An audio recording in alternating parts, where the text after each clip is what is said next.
You're listening to WQEE 99.1 FM, The Key in Noonan, Georgia, home of Braves Country with Magee and the Armchair Quarterbacks, weekdays, 3 p.m. Eastern to 5 p.m. Eastern, right here on The Key and YouTube.com at Braves Country. Braves Country today. We're talking Southern sports.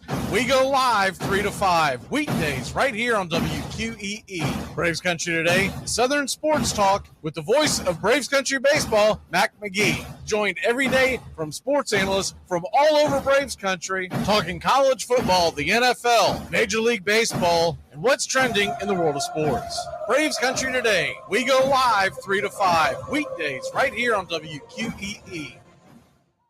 It all starts with just one thing. Glass jars can be reused to store food and spices, as a holder for combs and brushes in the bathroom, or as a container for plants and homemade candles, in addition to simply being recycled. Find tips and more at onethingus.com. Hey folks, this is Mark White with The Mark White Show, and you can tune into The Mark White Show every Saturday from 11 a.m. to 12 p.m. right here on Rock 99 WQEE The Key, the home of Southern sports and talk. I'm Amy Lawrence, and I'm up late, always, after hours, hanging out with you on CBS Sports Radio.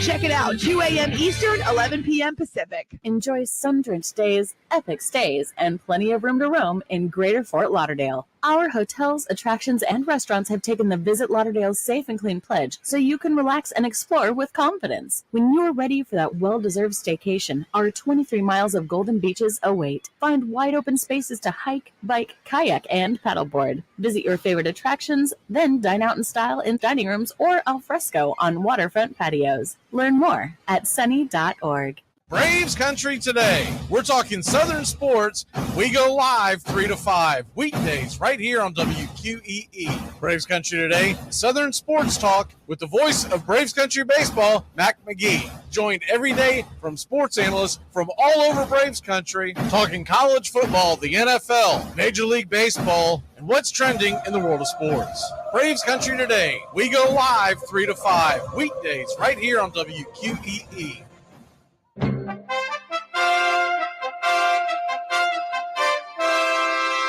Armchair Quarterback Radio is AFC South Country, all NFL season long. They hand it off for Ned. He's driving, but he's in for the touchdown. Wow! Drive starts at the 1 and looking for a little bit breathing room, and they get that and plenty more. Derrick Henry still going. Stays in bounds. He might go 99 yards for the touchdown. Unbelievable. 2nd and 10, empty set. Walk downfield, and that is Hilton again. 1st and goal. Ebron, what a year for him. Eric Ebron, touchdown, Colts. Slant, caught, touchdown, Marquise Lee, and he punched the ball into the stands. Deep, and he's got it. Keelan Cole, touchdown, Jacksonville. Stay locked in to the AFC South on Armchair Quarterback Radio. Here's good news. There's still a need for hundreds of thousands of cybersecurity professionals in the U.S. right now. And My Computer Career is training people to help meet the demand. No IT experience? No problem. Take the free career evaluation today. Start your new life as an IT pro in as little as 4 months. Grants covering up to 53% of the cost are available to those who qualify. It's not rocket science. It's mycomputercareer.edu. Are you looking for a reliable dental practice that not only cares about your teeth, but is friendly to work with? How about one that offers great deals and new patient promotions? Well, your search is over. Most Valuable Smiles in downtown Eatonton, Georgia is committed to giving you the biggest and brightest smile. Right now, get a $99 new patient special, including x-rays and exam. Maybe you're looking for veneers. Most Valuable Smiles veneer special includes 1 free veneer with every 5 purchased. Or get that bright white smile you've always wanted by taking advantage of an exclusive $100 off Zoom whitening treatment when you book today. And don't forget that 2022 is almost over. That means most insurance policies will reset by the new year, and to avoid losing that extra money, you need to use it or lose it. Book an appointment today with Most Valuable Smiles in downtown Eatonton to lock in these exclusive deals. Call 706-623-0318 or visit mostvaluablesmiles.com. Hey, sports fans, it's Rod Peterson here, host of The Rod Peterson Show, inviting you to join us daily for 2 hours of Atlanta's funnest sports talk right here on WQEE. I say fun because it is. You've never heard a show like it because we make the listeners a part of the show every day between noon and 2 p.m. Eastern. You'll hear plenty of the best sports talk, including the latest on the Falcons, the Braves, and more. And who knows, you might even hear you. That's the Rod Peterson Show, daily at noon, right here on WQEE 99.1 FM. Hey, Braves Country. Braves Country HD is bringing you Braves Country Baseball. Braves Country comes to you every Tuesday night and Friday night and 2 bonus games every week. Hi, I'm Mac Magee, and we'll be bringing you play-by-play, pitch-by-pitch of your Atlanta Braves. It's free to listen. Please like and subscribe. YouTube.com/@Braves Country. Braves Country Baseball for the fans, by the fans. It all starts with just one thing. When recycling, rinse out jars and cans, and avoid recycling wax paper or paper soiled with food. This will reduce recycling contamination. Find tips and more at onethingus.com. What's your one thing? It's the best in sports and entertainment, and get locked in and locked down with Rhino Radio Penitentiary, 7 a.m. to 10 a.m. with your host, me, Ryan O'Neill, each and every morning, right here with the best in sports and entertainment, all the way from professional sports to college sports to River Dragons hockey and everything in between, including some of the very best local and national guests. It's the Rhino Radio Penitentiary, 7 a.m. to 10 a.m. Monday through Fridays, right here on 99.1 FM WQEE. Braves Country today. We're talking Southern sports. We go live 3 to 5 weekdays right here on WQEE. Braves Country today, Southern sports talk with the voice of Braves Country baseball, Mac Magee. Joined every day from sports analysts from all over Braves Country, talking college football, the NFL, Major League Baseball, and what's trending in the world of sports. Braves Country today. We go live 3 to 5 weekdays right here on WQEE. You're listening to WQEE 99.1 FM, The Key in Noonan, Georgia, home of Braves Country with Mac Magee and the Armchair Quarterbacks, weekdays, 3 p.m. Eastern to 5 p.m. Eastern, right here on The Key and YouTube.com/Braves Country.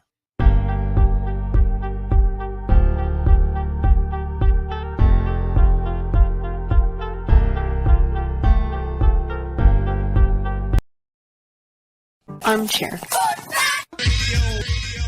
There's something kind of about a kid that's never played baseball.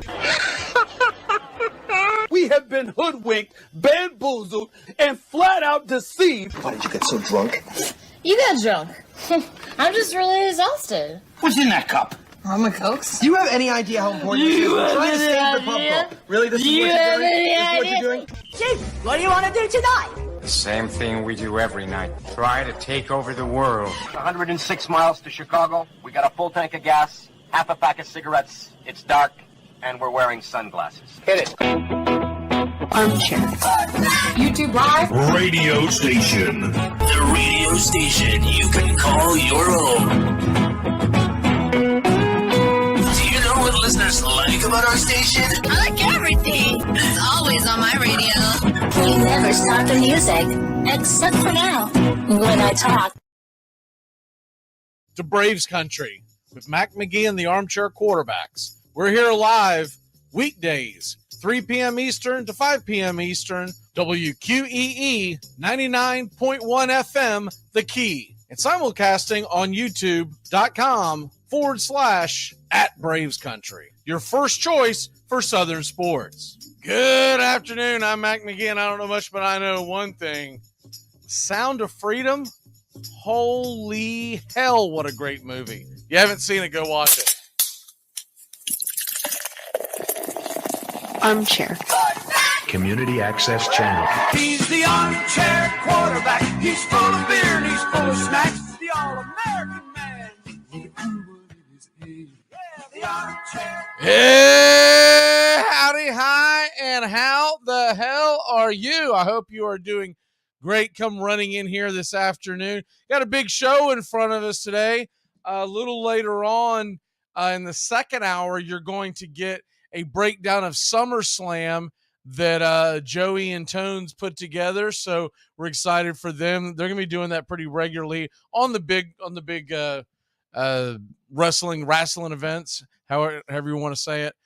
So they're heading to SummerSlam in Detroit on Saturday night, and they're going to give you a preview of it. So we're going to kick our heels back and listen to them from the 4 to 5 hour. The 3 to 4 hour, though, got a lot to cram in, a little time to do it. We're going to talk some Braves. We're going to talk the Cincinnati Bengals. It is the Cincinnati Bengals mini camp day. We're going to talk Major League Baseball, by the way. Max Scherzer's debut this afternoon, first inning versus the White Sox. He coughed up three runs to the lowly White Sox who've been trading everybody off. So, yeah, good job there, Max. Way to really stick it to everybody, right? Really, way to really stick it to them. Okay, so Ryan's telling me it's sports entertainment, but for it to be sports entertainment, wrestling would have to be sports, and it ain't sports. It's theater. We'll call it sports theater. How about that? Of course, I call it grab ass, but I also just like to give the guys a hard time. I watched it when I was a kid. I've admitted to that. It was a long years of therapy to admit that, but I did watch it as a kid. And then I said, wait a minute, it's time for baseball, football, basketball. But we are excited for them to talk about the sports theater on the next hour. And then Doug and Trosh are on the way. We're going to talk the Cincinnati Bengals minicamp. We're going to talk about the ACC and the fact that Florida State is bailing. It looks like Clemson is bailing, and what that means and who else is bailing, because I don't think the ACC is going to crumble altogether, but I do think it's going to look much different in a couple of seasons. So we're going to get into all that, but before we get into all that, we're going to go ahead and dive into the Atlanta Braves and what's going on there. It was given a heads up that the Atlanta Braves yesterday, I talked about it during the broadcast, during the play-by-play. I thought we would get it right after the game. We did. Moments after the game, somebody asked Snicker, who is starting on Friday? He said it will be Max Fried. So there you go. Max Fried will be starting. And we also got news shortly after that. I believe it was right here on this very show that we got the news that Marcus Stroman is heading to the IL. So Marcus Stroman heading to the IL, and there you have that. So we were set to face in the Cubs series. It was supposed to be Hendricks. It was supposed to be Stroman and then Justin Steele. Stroman is no longer available. We'll get into that here in 1 second. But that is a big deal because Stroman has been pitching pretty well. Now, my theory is Marcus Stroman's going to be a free agent at the end of the year. Marcus Stroman said, this may be a good time for me to not go out there and pitch because I don't know, make up some damn excuse because I don't want to face the Atlanta Braves bat. It's going to mess up my ERA. I'm heading into free agency. Because Marcus Stroman is that guy. Marcus Stroman is that guy. There are other guys that would take the challenge and say, let's go. Marcus Stroman doing that wouldn't shock me one bit. So you've got the Braves heading into this weekend. We're off today. If you're looking for a couple things to watch, and we'll talk about this more here in a minute. You're looking for a couple things to watch today. The National Football League is back tonight. If you want to say that, I'm more of it's back-ish because it's preseason. It's the first preseason game. Not only is it the first preseason game, it's the Hall of Fame game. That means that these teams are going to play 4 games, and you know what that means? Ain't nobody worth a damn playing in this one. But I am excited to watch the game and listen to it. I'm probably going to be listening to the game and watching real sports unfold because I can't get into preseason football to begin with. Very little is hashed out there, and for good reason. If you're a Falcon fan, if you're a Jaguar fan, if you're a Titans fan, if you're a Cowboy fan, whatever your fandom is, you don't want to see your stars out there playing in the preseason. Keep them healthy and let's go. Let's put them in bubble wrap, kind of the way I feel about the Braves right now. Let's put them in bubble wrap and get to week 1. With the Braves, I'm like, let's put them in bubble wrap and get to October. But tonight you will get an actual football game, and it'll be fun to listen to football. They'll be talking more about the Hall of Fame. That's really what the Hall of Fame game is for. So don't expect Aaron Rodgers in there. Don't expect Deshaun Watson in there. If they play any, it would be one series, and if that. But look, it's still fun because it's football and it's back. It's back, baby. It's back. Big weekend. You got football coming back today. The rest of preseason, by the way, doesn't start until next weekend. That's a little disappointing. If you're going to start the Hall of Fame game, I wish they would do it the way they used to, which was they would do the Hall of Fame ceremony on Saturday. The game was on Sunday. And then that following Thursday, the rest of the league started. Instead, we're going to get tonight's game, and then everything starts next week. Okay, so at least you'll have a little bit to chew on tomorrow, but realistically, don't go nuts. If you get bored and you want to bet on the game, okay, maybe I'll give you this. Usually in preseason games, especially the first one, usually the under is the way to go. I think the last saw was like around 34 points. Banging the under is probably pretty smart. It's going to be sloppy. It's going to be close to the vest. But I would tell you to a man, do not bet on the damn preseason games. You are literally, you might as well throw your mortgage in on the roulette wheel and hope for the best. First of all, you got better odds. So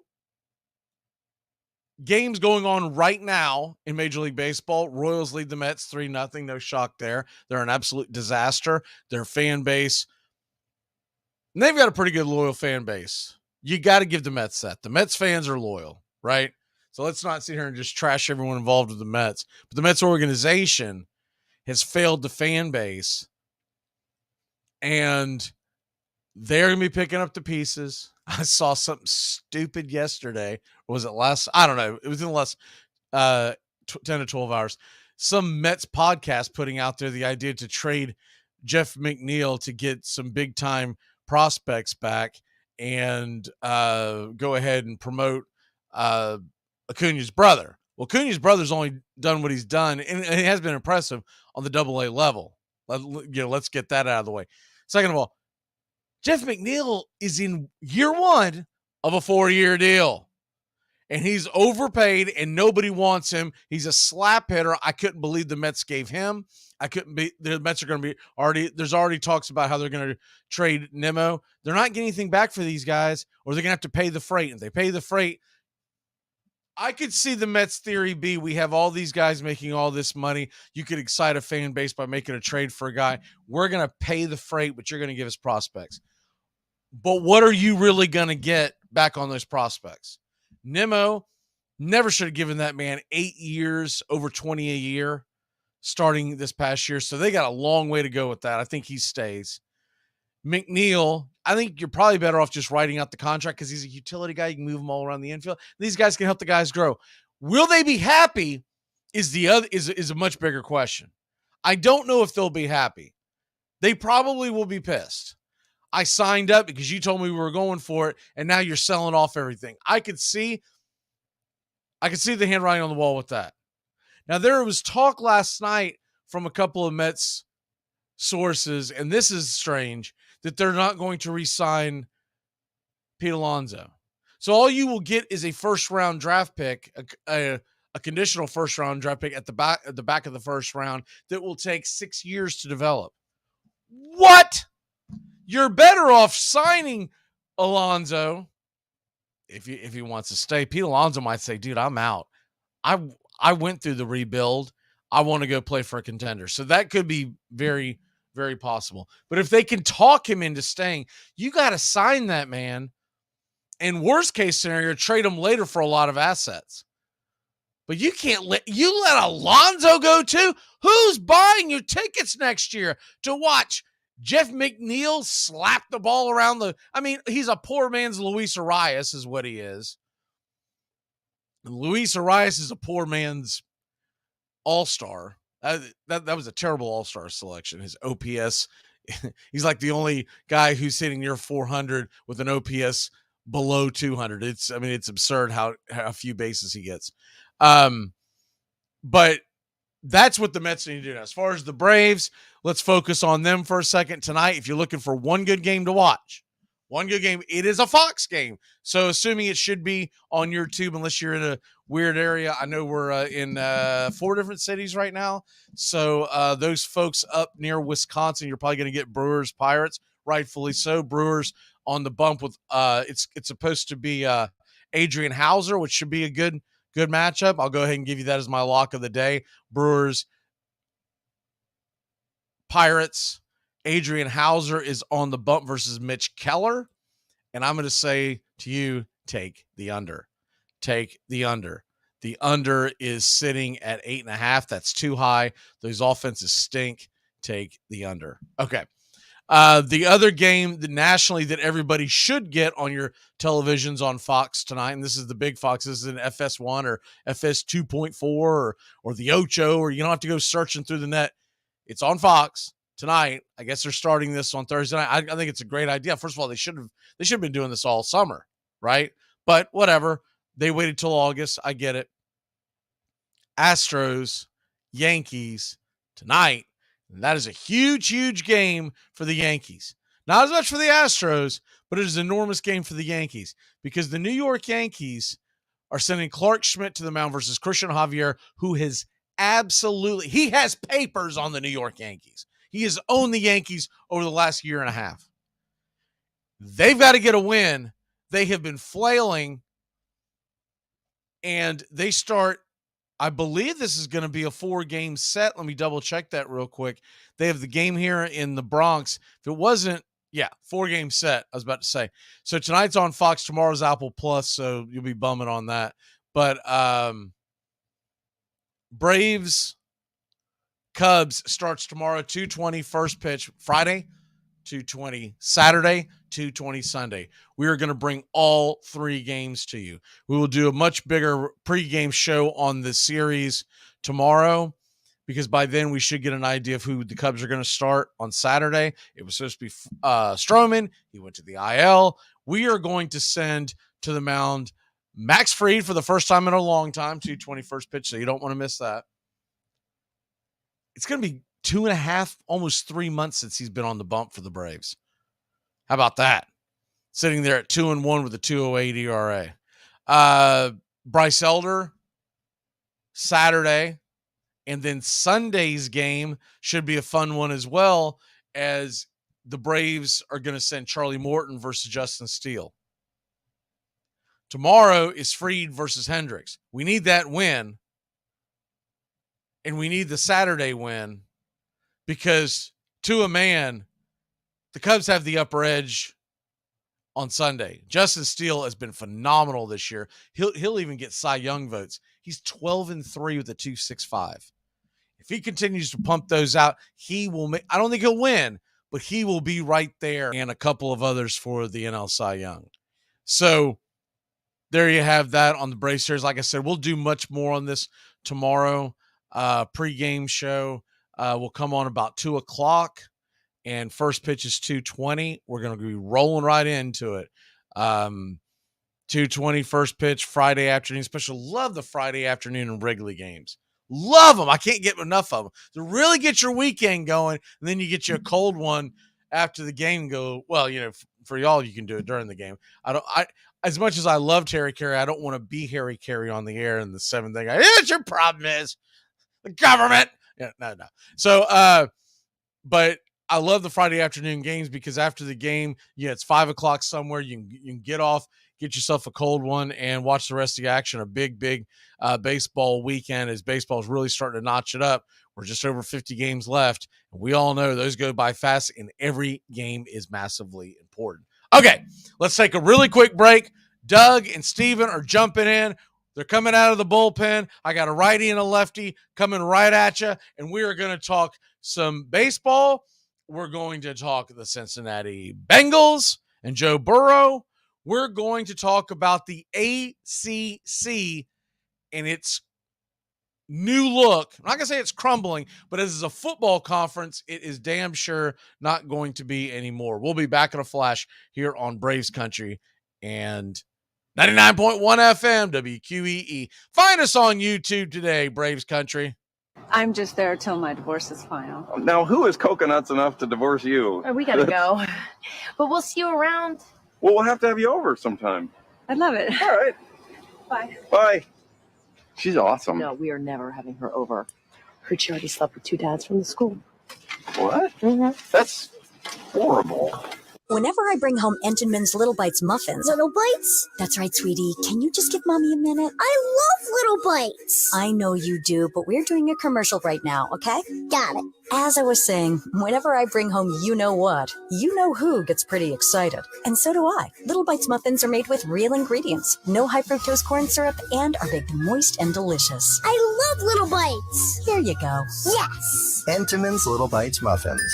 The perfect portion of happiness. Hey, sports fans, it's Rod Peterson here, host of The Rod Peterson Show, inviting you to join us daily for 2 hours of Atlanta's funnest sports talk right here on WQEE. I say fun because it is. You've never heard a show like it because we make the listeners a part of the show every day between noon and 2 p.m. Eastern. You'll hear plenty of the best sports talk, including the latest on the Falcons, the Braves, and more. And who knows, you might even hear you. That's the Rod Peterson Show, daily at noon, right here on WQEE 99.1 FM. Do you want to lose 18 pounds fast and improve your health? Now you can lose up to 18 pounds in your first 2 months with Nutrisystem. Get delicious breakfasts, lunches, dinners, even snacks and shakes delivered safely to your door. All delivered for free. It's easy to follow, and you'll see results in your first week. You'll get your favorite foods made healthier and perfectly balanced to put your body in fat-burning mode. Millions of people have lost weight with Nutrisystem, and you can too. Lose up to 18 pounds in your first 2 months. Texting privacy policy and terms and conditions posted at textplan.us. Texting enrolls for recurring automated text marketing messages. Message and data rates may apply. Reply stop to opt out. Take the scenic route in the new Hyundai Santa Fe, the family SUV with available H-Track all-wheel drive to help you travel way off the beaten path. Find new adventures together in the Hyundai Santa Fe. You're listening to WQEE 99.1 FM, The Key in Noonan, Georgia. Hey, what's happening, Norm? It's a dog-eat-dog world, Sammy, and I'm wearing milk-bone underwear. What's shaking, Mr. Peterson? What is it? Hey. What are you up to, Norm? My ideal weight if I were 11 feet tall. What's shaking, Norm? All 4 teeth and a couple of chins, Coach. Hey, Norm, how's the world been treating you? Like a baby treats a diaper. He's the armchair quarterback. He's full of beer and he's full of snacks. The all-American man. Welcome back. Jumping on in here is Stephen Troche. Stephen, how the hell are you, sir? Doing fantastic. You know, the Marlins are getting crushed by Philly right now, but oh, has it gotten out of hand? It was 5-2 last time I saw it. Okay. I saw it was 4-2, and I had to jump on the air, so I didn't see an update on the score. Doug, how the hell are you? Doing great. Fun watching the Reds, see how many runs they can give the Cubs. Yeah, it is a final 4-2 Philly. Lorenzen went today. I saw a tweet. Okay, so we were hauling butt from the movie theater back home. My wife had the day off, and she really has been wanting to see Barbie. So no, I'm joking. We saw Sound of Freedom, and very good movie, by the way. If you haven't seen it, I can't tell you how. I mean, you got to go see it. It's very disturbing. It's definitely one of those that's going to mess with you. But I think it's an important film. I know it's getting shadow banned by everybody because no, everything's fine. Everything's fine. Children aren't getting abducted. But anyways, it's a very good film. So we come running over, and I saw a tweet by, it was one of the Marlins writers that I follow, and they talked about, no, it was a Phillies writer, talking about how important it was for Michael Lorenzen, his first start, to be as good as it was. So I guess he went 7 innings. And let me double check this. The box score today, it was either 6 or 7 innings. No, 8. He went 8. So I guess he was still pitching. 8 innings, 2 earned runs, 5 strikeouts, and now 6-7 on the year with a 3.48 ERA. I mean, that's impressive. I don't think Michael Lorenz has got that kind of stuff to hold up long term, but that's impressive. Yeah, I know. Cueto was on the bump for y'all today. Cueto. Yeah, he 6 innings, 4 runs. I mean, that's kind of what you expect from Cueto this point in his career. but the offense just has to pick them up, and it didn't happen today.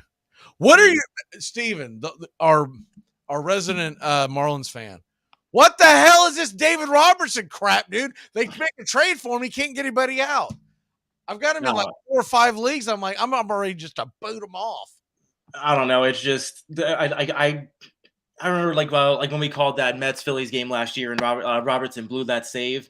I can't get that image out of my mind when I think of him, and it's playing out in real life. It's terrible.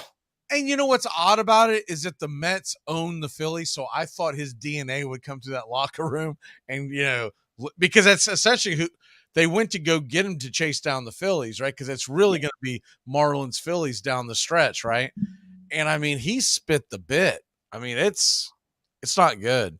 Doug, your Reds hanging in there, they've been taking a couple on the chin in Chicago, but all in all, what are your thoughts about where the Reds are right now?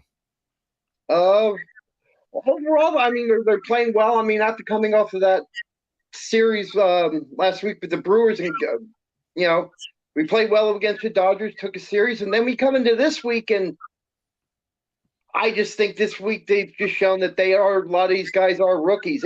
They act like the season's over with. I mean, last night's game alone was probably the most unprofessional game I've seen them play all season. No fire, nothing. Giving up 16 runs.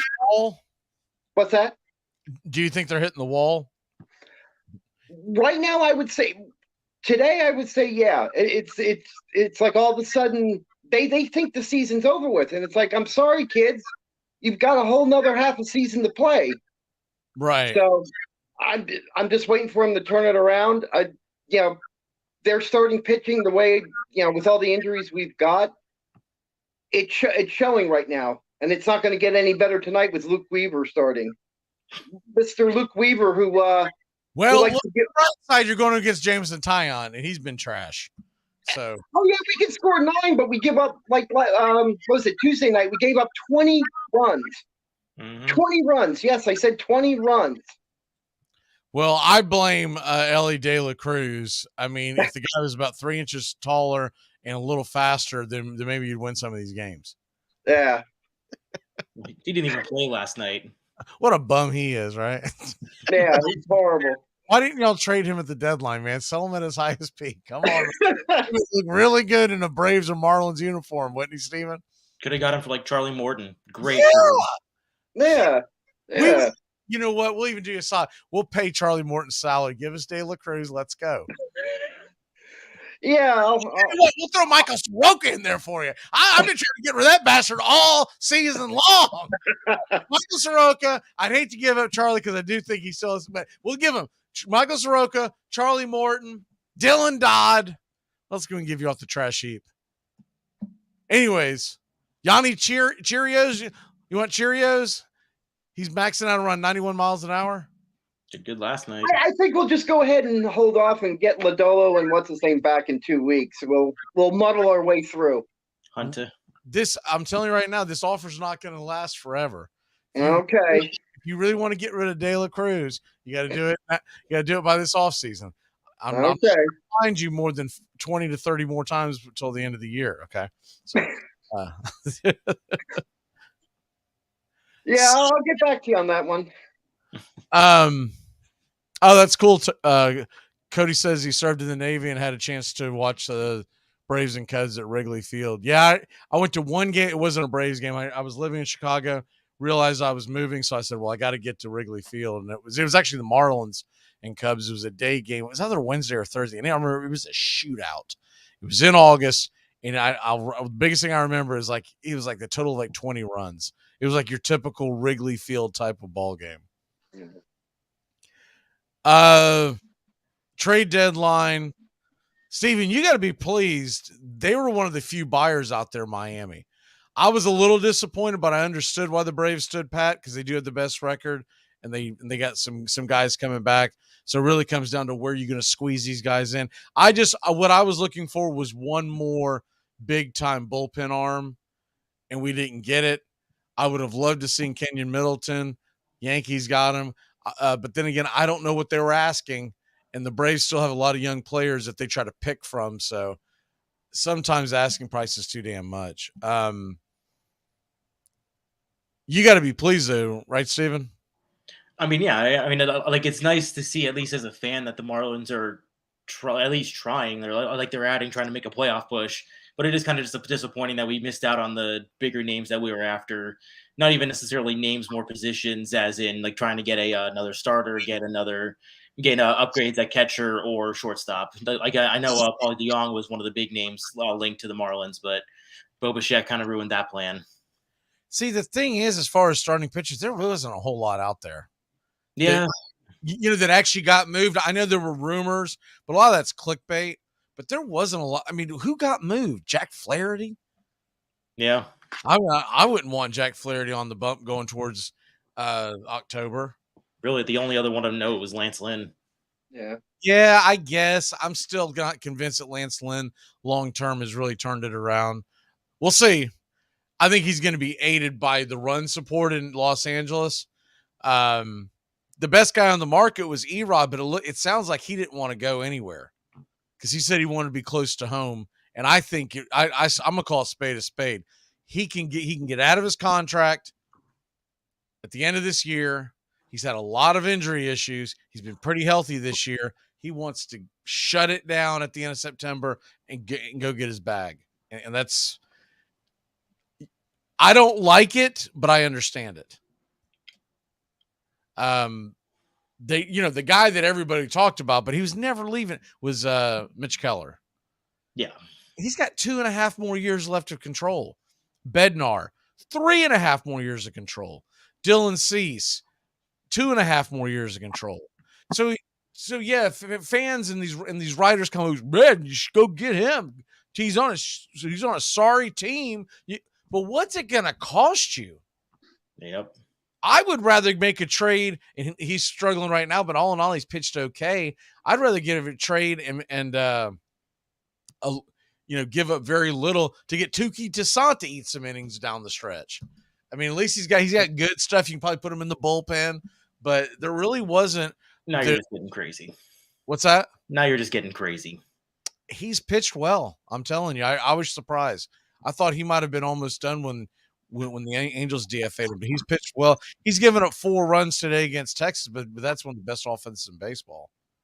How about Max Scherzer comes out today, first inning for the Rangers, gives up 3 runs right out the gate against the White Sox. And he's gone the rest of the time, hasn't scored, but the White Sox, that team was the sellers. They don't have anybody left, and Scherzer's out there just chucking it up. And they weren't even playing Robert or Eloy, just to make it worse. So basically, they're playing I know the Cubs have the Iowa team. I don't know what the White Sox AAA team is. I wanted to say they're basically playing the Iowa Cubs, but yeah. So he's full. Man, that guy is so past his prime. It's not even funny, and he still acts like he's the man. He thinks he's 2016 Max Scherzer. Yeah, I mean, I was watching I wasn't watching the game, but I was kind of following on the MLB app, and it was just every fastball 91, 92, like that's not getting it done. Well, it's not just that, but there's not a big difference in his fastball and his breaking ball now, and his control has been awful later in the games. So he's turned into a guy pretty much you can put out there for 4, maybe 5 innings come October. There's no way you can go, all right, Max, go get him. We're going to roll you 7 innings out there. There's no way in hell that you can do that. You have to have it's not quite an opener situation, but he's not that much farther past an opener, right? Yeah. And when the New York Mets pay the state of Texas $90 million to take Verlander and Scherzer off their hands, that tells you like there's a seismic shift going on in that front office. Before we get into the Bengals, I wanted to dive into this a little bit. Don't let me forget when we go to head in this hour and we're ending the Bengals, y'all got to make your fantasy picks at the end because I want to go ahead and put a pin in this. We've been kind of all over the board because some of us have been taking days off and all that stuff. So we're almost at the end. But the ACC appears to be losing Florida State in the very near future. and I had actually talked about this a couple of weeks ago, that there is an August 15th deadline, and I do believe that that's when we're going to hear an actual boom. They could wait. They could wait till August 15th of next year, but I think they want a game plan. They had the Board of Regents met, was it yesterday, the day before, and they basically said in so many words, we're leaving unless something changes in the ACC on the way the money's divided. That's basically giving the big finger to everybody, right? Screw you. Clemson's coming with them. I think it's the Big Ten. There are people that believe the SEC, but if you look at the money difference, and there's always going to be there's always the chucklehead at the bar that goes, "Oh, you scared to play in the SEC?" But they're going to make a hell of a lot more money in the Big Ten, and they're going to have to offset the fact that that they're going to have to pay an exit fee over time, right? Mm-hmm. I think it breaks down to like over a 10-year period, they have to pay around $30 a year is what it really breaks down. So it's going to be $300, but in the long run, you're going to make more money in the Big Ten. So why the hell wouldn't you do it? Clemson's going to be in the same situation, but if they can get a total of 8 schools or more to say they're leaving by August 15th of this year or August 15th of next year, and they don't have to be going to the same conference, right? Let's say Miami and Georgia Tech say we're out of here, but we're going to the Big 12. They're going to call it something else, but we're going to the Big 12, right? So that's the key number. 8 or more dissolves the conference. They could still build it back together and hold together the ACC, but it would be a much smaller. It would basically turn into like a 2024, 2025 version of what the Big East was, right? Yeah. Are you hearing anything about Miami, about where they could be going? Because what I keep being whispered is it looks like that they're interested in going to the Big 12. Yeah, I mean, Big 12's that's what I'm seeing for them. It's I mean, it's gonna the ACC is gonna be gone, and that's in the next 5 years. I don't see, unless like barring something huge, and them just getting some random, and like you said, like a random radical change in how the money's distributed. FSU's gone, and it's likely going to be a ripple effect. Once FSU leaves, it's over. Yeah, it's going to be Florida State. It's going to be Clemson. Those are the 2 big football icons, you could say right now. But then the other one that's talking about wanting to bolt to go to the Big Ten, it feels weird. It sounds weird because Duke's going to stay in the ACC. Is the North Carolina Tar Heels are talking about Big Ten, possibly SEC. Just for football or for all sports? All. I mean, if you leave one, you got to leave all, right? Yeah. I mean, it's, from a football perspective, that really wouldn't matter too much. But man, that would throw such a in the Duke NC rivalry basketball. Yeah. And then I haven't heard a lot of speculation. I've heard a little. They think NC State would stay ACC, Georgia Tech would stay ACC, which I think would be the big key. Look, honest engine, if I'm the Southeastern Conference and all this starts getting poached, I think I go after Georgia Tech. And the reason why they would be important is because then you officially have the Atlanta, Georgia television market. Right now, you kind of do having the Bulldogs, but you would have it on lock. And that's a big market. So you would have Atlanta, you would have Nashville with Vanderbilt, and of course Tennessee in the same. I would prefer, as a Florida State fan, to go to the Southeastern Conference. Because when I look at the rivalries that could be built, it could be a lot of fun. I'm also looking at not just football, but what about the travel for fans to go watch a baseball game, right? Softball game. You really going to go all the way to Michigan?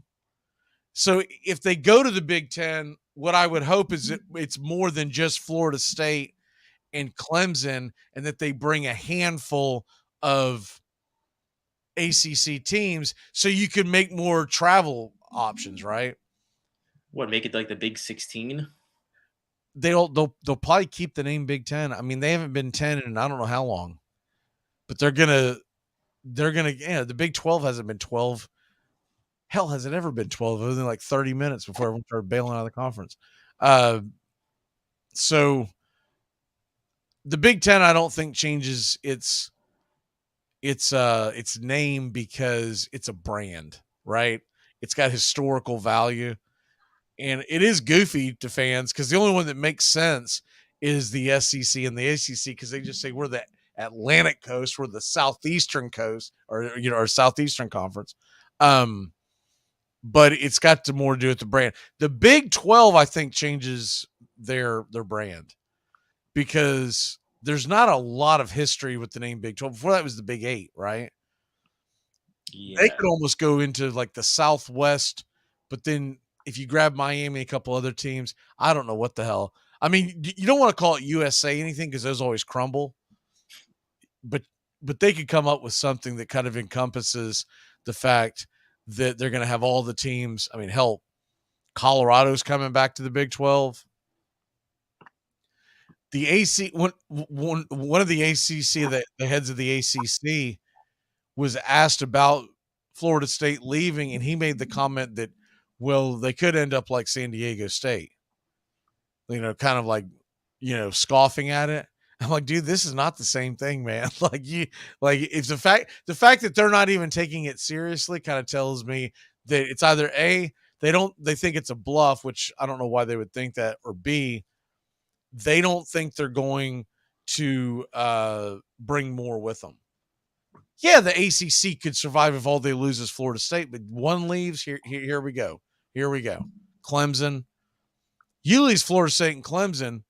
What are people watching in the fall unless Miami has a really good year? But then who the hell is Miami playing to bring them to the television, right? I'm talking about in conference. The only way you save yourself if you lose Florida State and Clemson, you better back the truck up and get Notre Dame to come in. But I think Notre Dame ends up in the Big Ten as well. Yeah. I'm not looking forward to road games in November in the snow with Florida State. I'll tell you that right now. I am looking forward to see what Ohio State, Michigan can do in Tallahassee in early September on a 2:30 kickoff. Anyways, in the end, you're thinking that's going to be a Big 12 most likely, as opposed to standing pat. If they move, it'll be Big 12. I don't think there's really been anything like one way or the other in terms of like leaning, but if it's just about room. I mean, SEC is not they say they're not adding anything else after Texas, Oklahoma. Big Ten's got a lot of teams coming in with the Pac-12 dissolving. It's because I was going to say, if you want to know what's going to happen to the ACC, just look what's already happened to the Pac-12. That's just an example of what will happen, especially right now with Clemson, because Florida State a couple of days ago, they had that emergency meeting with the Alumni Association, with the athletic direction. Clemson had the same meeting 2 days prior. So I'm telling you already that Florida State and Clemson have already been offered spots in the Big Ten. Big Ten's just not saying anything, especially when the SEC today, just a couple hours, talked about, oh, well, there's no room for you here. That just letting you know that they know and telling you publicly that those two teams have already been given the offer. Yeah, you know that there's no longer a question if they're going; it's when they're going. It's a question of when. They put it on TV of the meeting. I'm like, what? Like, yeah. What? I mean, granted, it was on C-SPAN 9 or whatever the hell it was, but I was like, dude, they're not even doing this behind closed doors. This is a literally big finger in the air to them. I mean, it's almost like that there's ill will. I don't know why there would be ill will, but maybe I'm not privy to it. Let's go ahead and dive into the world of the National Football League. All right, guys, it's Cincinnati Bengals Day. I know your boy Brian's going to be tuning in later. He might have to rewind it to watch it. But the Cincinnati Bengals. All right, first of all, let's talk about the elephant in the room. Joe Burrow. Was everyone think about his injury? Is it worse or is it better than what we may have originally thought? Steven? Much better than originally thought. I mean, everything I've seen from at least the sports medical community is that there's no real worry about him being ready for week 1. He'll be on the field and should be good to go. Yeah, I would just say the same thing. I mean, I was just watching about an hour ago. He was parading around the locker room, and he did that on purpose. Let everybody know he's not limping. He's not doing a thing. There's no smoke or fire here. He'll be fine. Okay, well, let's hope so. Because if not, it's going to be a long season for the Bengals, right? Yep. Oh yeah, well. So you look at the rest of their team. Joe Mixon came back on, reworked his deal. I thought that was going to be the big shoe that was going to drop. I thought he was leaving, but I think he found out there wasn't a lot of interest, as we're seeing. Man, something's going to come to a head with these running backs not getting paid. Someone's eventually going to have to take a stand. I'll tell you what, it's going to have to be their brothers in arms are going to have to get with them and say, we're all not satisfied. And there's going to have to be some kind of a change of philosophy. I heard one person mention this. I don't know how it could ever work, but talking about it makes sense, but I don't see it happening. That the National Football League would have to make an exception for the running back position on when they can become free agents. Yeah. So, but would everyone get on board with that? Because what about the offensive lineman? Because wait a minute, I want to be a free agent too. And then basically you just turn into a full-blown strike. Mm-hmm. Oh yeah, it's gonna be messy. I mean, it almost needs to happen just because of how, what's really happened to the position. But we do it's gonna be messy. We do have a question from Rick. It says, is Tommy Edmond droppable in fantasy if my infield is Adley Rushman, Steer, Altuve, Witt, and Gunnar Mountcastle, I think is what it says. Mountcastle, yeah. Gunnar Henderson and Ryan Mountcastle. Yeah. Yeah. I mean, I don't see why not. To me, what I would want to know is how deep is your bench, right? If you got a really deep bench, you might want to keep them. But if it's a thin, if it's a very short bench, I don't see how you would have room for Edmund. Yeah, that's what I was going to say. I don't see where you have the space for him. I mean, the only one I consider dropping out of that group for him would be Mountcastle, but that really just depends on the type of league you're in. Mm-hmm. And Mountcastle has been first base outfield eligible, but I don't know if he's that in every single league either. So, I mean, okay. Back to the Cincinnati Bengals. We've got there. Okay, so the Bengals over under win total. I want to double check this because I think it moved last week with the injury. But the Bengals this year, no, it hasn't moved. That surprised me. Over under win total is 11.5 wins. Are y'all going higher or lower? I'm going under. So give me a prediction on the Bengals for 2023. So I mean I keep waffling back and forth between 10 and 11 wins. Really the two key games for me are week 4 at Tennessee. Titans are always such a hard opponent, especially in Nashville. That's going to be a real key game, and then also that week 17 at Kansas City.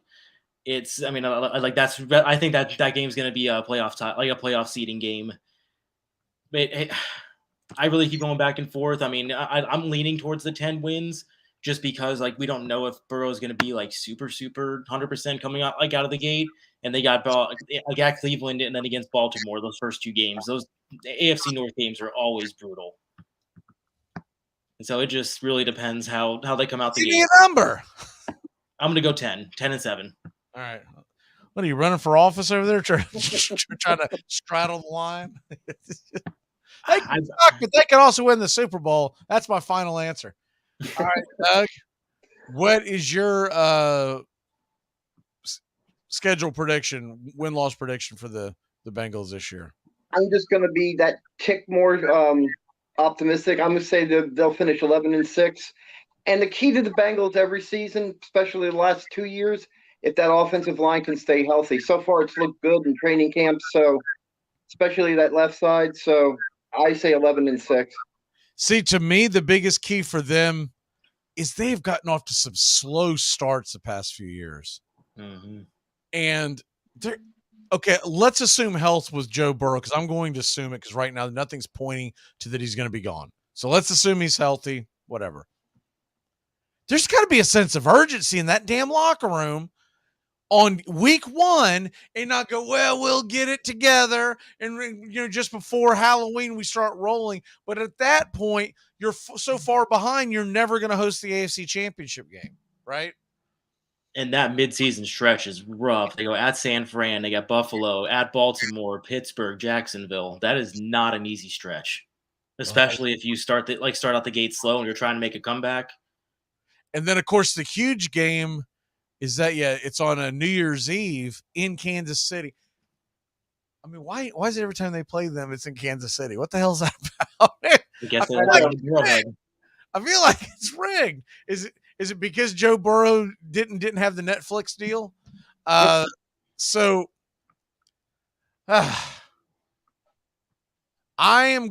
think Pittsburgh is going to be bad. Not awful, because Tomlin always they'll somehow be 8-1 or whatever. But I don't think Cleveland's going to make some big seismic jump like a lot of folks believe. I didn't see a lot from Cleveland last year. I'm going to have to be just blown away. Give me the over. I'll go 12-5.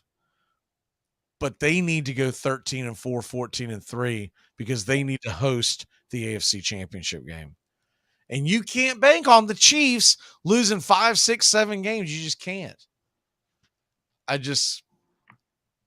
But to Steven's point, that is a rough stretch in the middle of their schedule. The 49ers, the Bills, granted the Bills are at home, but man, of course, at the Ravens, at the Jaguars. I mean, when does that begin? Essentially Halloween. Yeah. But Halloween weekend all the way through the first week after Thanksgiving. Right. They've got a couple of gimmies in the middle of December, then they get ready for the Chiefs. But also one thing to consider, the at Jacksonville, at Baltimore, and the Buffalo game, they're all prime time. Jeez. Are any of those Thursday games, I wonder? I think the Ravens game is. Oh, we're right in the middle. That is brutal to make. I will say this. The good part of it is the game before is the Texans at home. Yes. They played the Ravens. Every time you play the Ravens, Steelers, Ravens, Bengals, Steelers, Ravens, Steelers, that combination, it's usually a physical game. So at least they have an extra 10 days to get ready for the Pittsburgh game. Yes. Jeez. And then I guess is that a bye week? Because I guess I see November 26th to bye is week 7. Okay. So December 4th. Okay. So maybe because it's a Monday night game. That's why. Yeah. All right. Okay. Real quick, we're going to try to squeeze some fantasy talk in here. We might have to do more of a deep dive next week. Kind of ran out of time. But real quick on the fantasy wide receivers, I'll tell you what, we'll do it this way this week, and then we'll get more into it later on.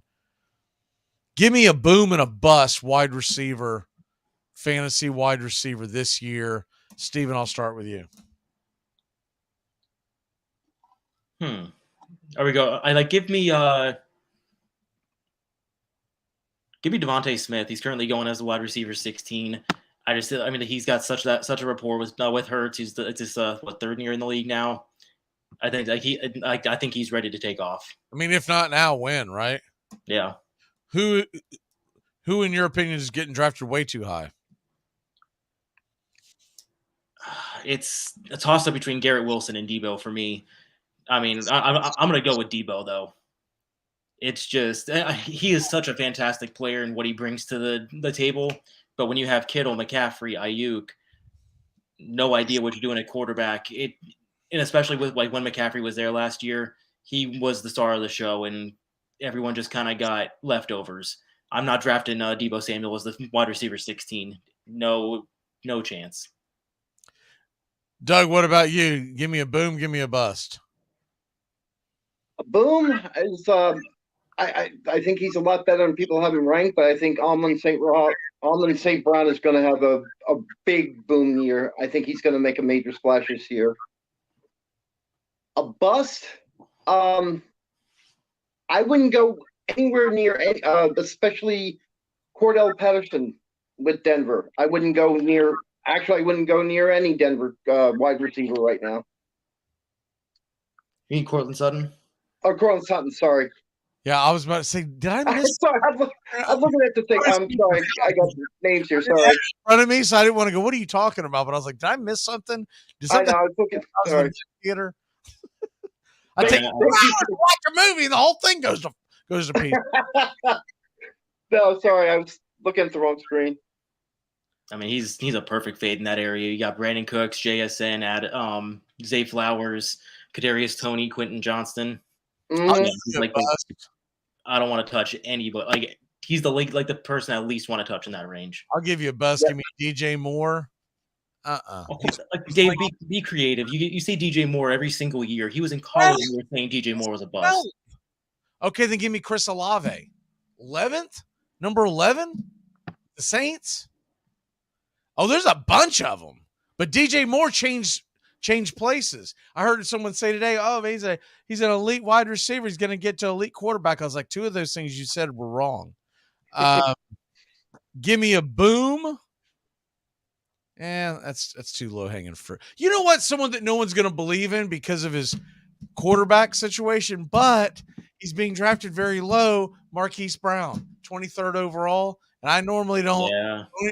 Come on. You got to throw to somebody, and you're going to be losing. We know that. So give me Marquise Brown. Real quick, what is your fantasy draft picks? Who is it? Is it Doug? Yeah, it's mine. Doug, what you got? I'm going to take, I don't think anybody has him, but Todd Gurley, 17 and 18. What years? 17 and 18. 17 and 18. Okay. And Steven, what about you? I'm going to go Arian Foster. I'm just pulling up his years, 2011 and 2010, 2011. Arian Foster, 2010 and 2011. Triple check in. Didn't he go off the reservation? Didn't he have something weird happen with him? Didn't he go kooky dukes after all that? Mm-mm. I thought he had a run-in with. Anyway, I might be misremembering that. He had something on social media that he got called out on. I can't remember what it was. I'll figure. Yeah, I think I know what you're talking about. I'll figure it out by next show. What is your walk-off or lock, Doug? My walk-off this week is watching all this happen with Florida State. I had said this before. Watching the future, corporate investment, just what's happening with college sports right now is the same. Is just like the Saudi Arabians doing the thing with the golf, and you're going to see this with college football too. And eventually, you're going to. I think you're going to have 2 or 3 just super conferences, and that's going to be it for college football or college sports overall. All right, and Steven, what about you? I'm going to give a lock for baseball tonight. 7:15 Pirates at Brewers. Over 8.5 runs is my minus 120. Give me the over there. I'll tell you what. Give me my lock. I kind of mentioned a couple others, but I'll go ahead and go all in on Cubs, Reds. Take the over.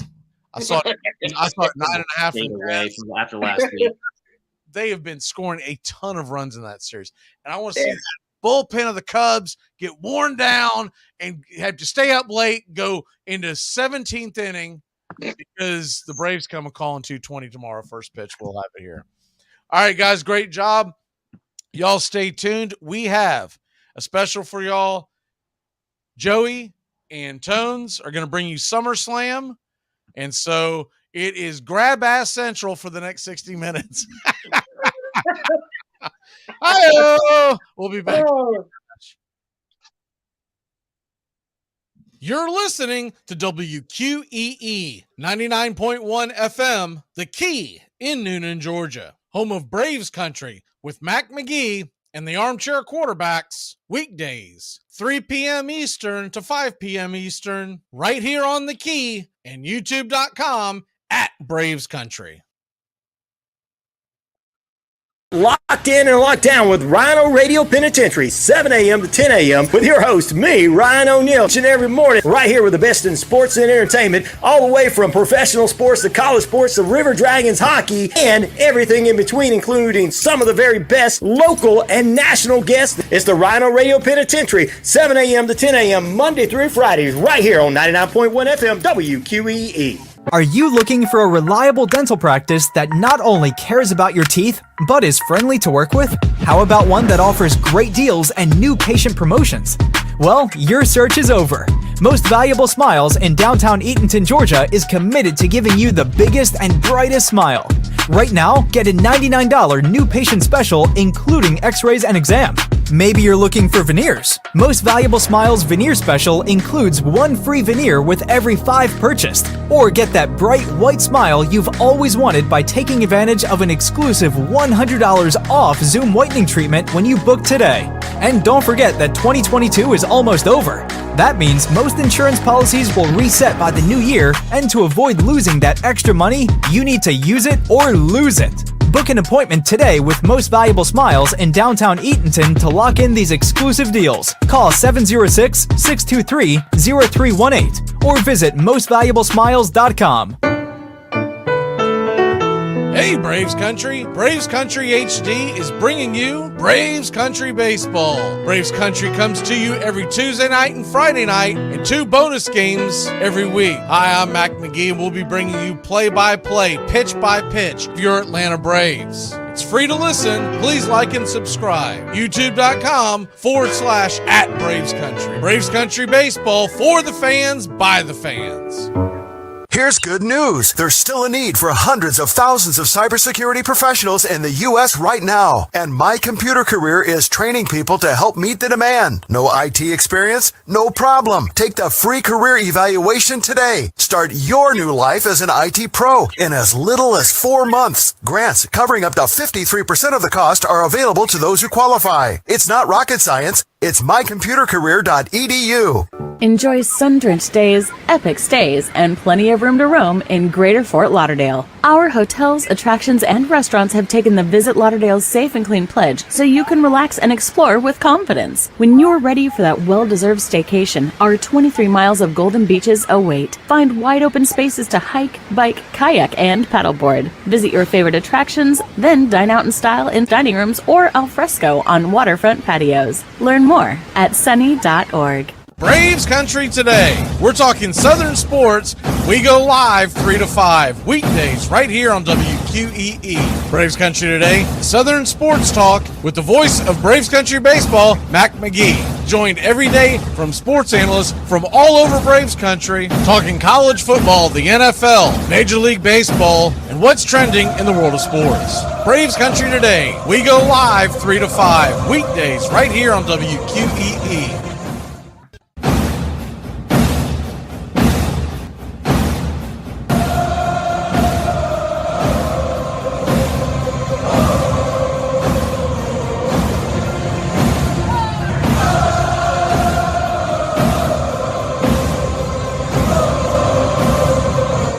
Hey, welcome everybody. Man, we are excited here for this show. Tampa Tones, who's always a valued member on this show, will be joining us as well. And we're going to be breaking down 2023 SummerSlam.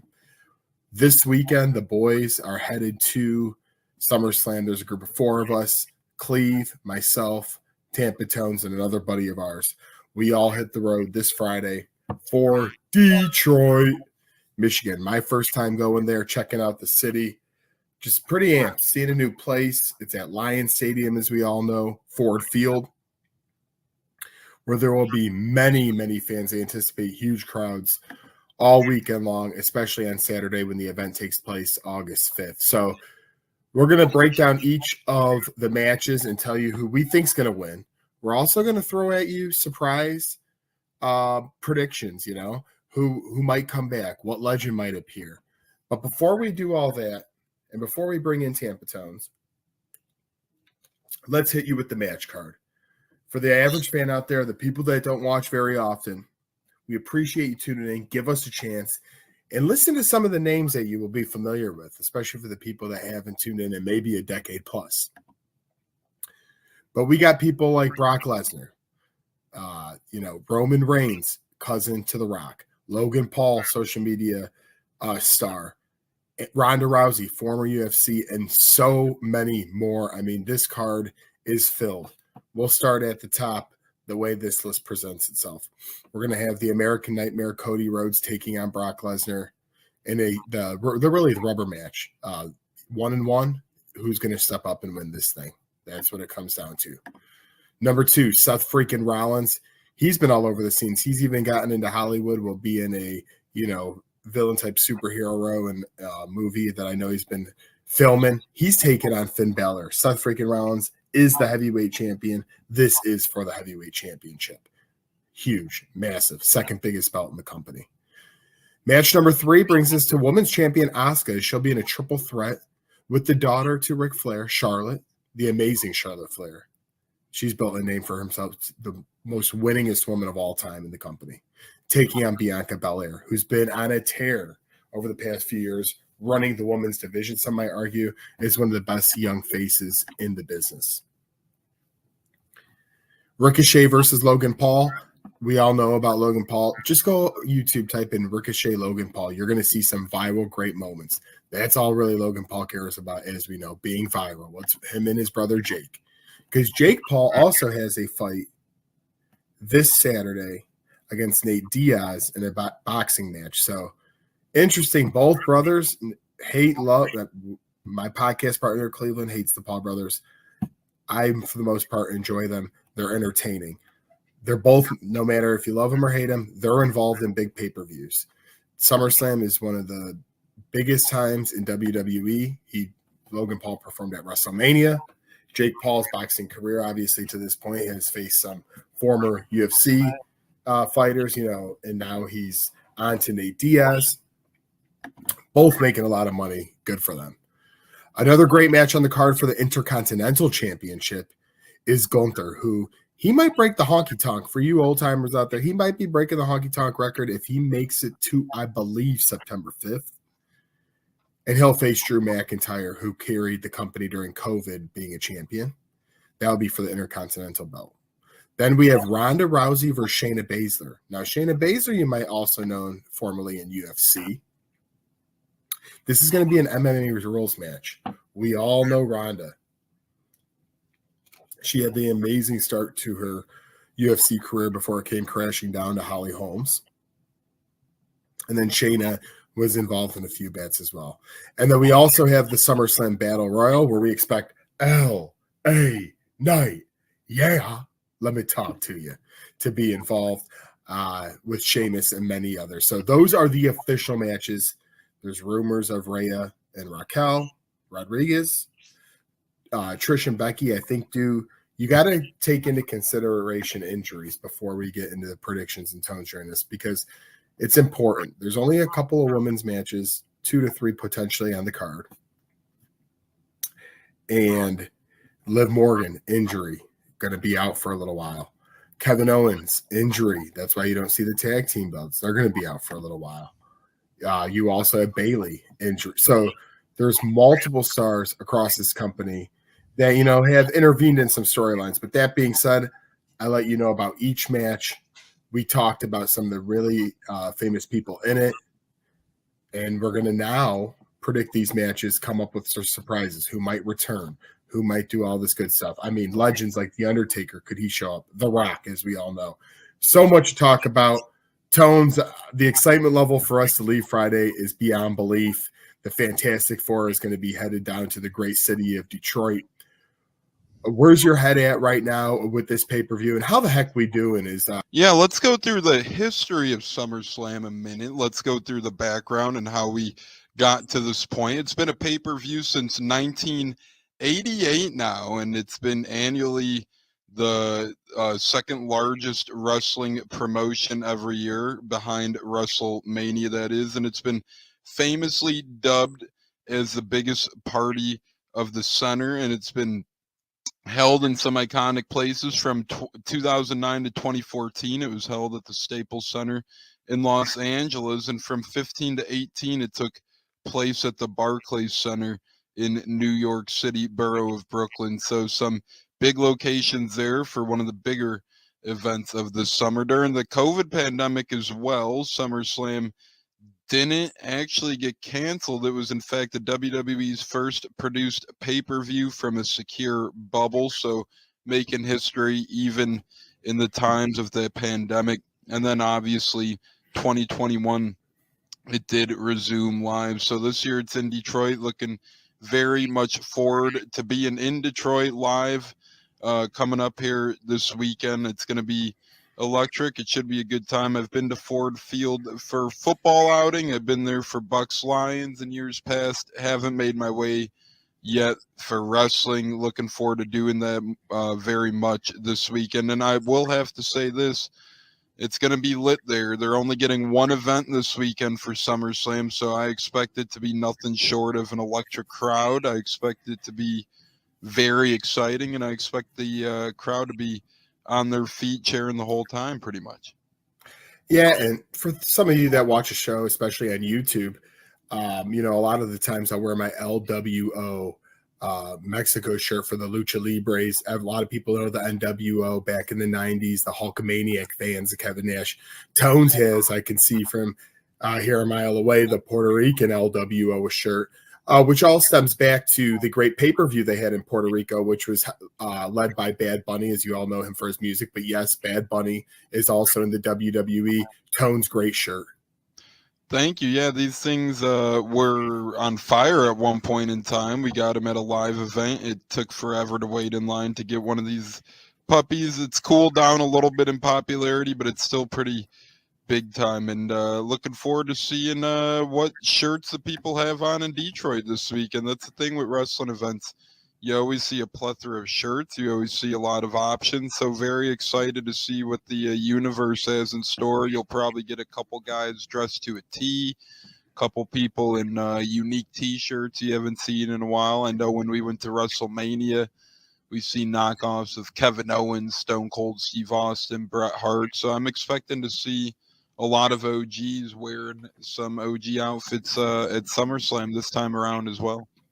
Yeah, and just because Cody Rhodes posted it in WWE, I'm looking at some of his merch. He has a blue jacket and a red jacket coming out that looks cool. There's a Brock and Cody shirt, obviously, for their SummerSlam match. Claim Your Kingdom shirt. So, man, the gear's starting to flow on the internet. I cannot wait because I don't even think one item is going to be enough for me. I think I'm going to have to get a couple of things here at the biggest event of the summer. We went through the card. Tones, you know the card. We're going to get right into it and just start with each match and go through and predict our winners. And before we do that, we'll give you, maybe a surprise return or surprise outcome. And we'll walk right on out of here as we appreciate this opportunity. Another great event. We do it for the big pay-per-views here on WQEE and YouTube for Braves Country. That WrestleMania we brought. I think we did. What was it? The AEW pay-per-view, Tones, and Money in the Bank, I want to believe. And now we're on to SummerSlam. And every time there's a big one, we get this opportunity and we love it. Let's kick butt and get right into it. Start with one of the best. Cody Rhodes, as I just mentioned, taking on Brock Lesnar in the rubber match. This is 1-1. Cody Rhodes is my guy. I actually have, when Tone starts talking, I'll show my American Nightmare belt that I bought at in Chicago, signed by yours truly. And I think he's going to come up the win. Ever since his WrestleMania loss to The Rock's nephew, Roman Reigns, He's been trying to reestablish himself back in that championship picture. And to me, you have to do that by taking 2 out of 3 from Brock Lesnar.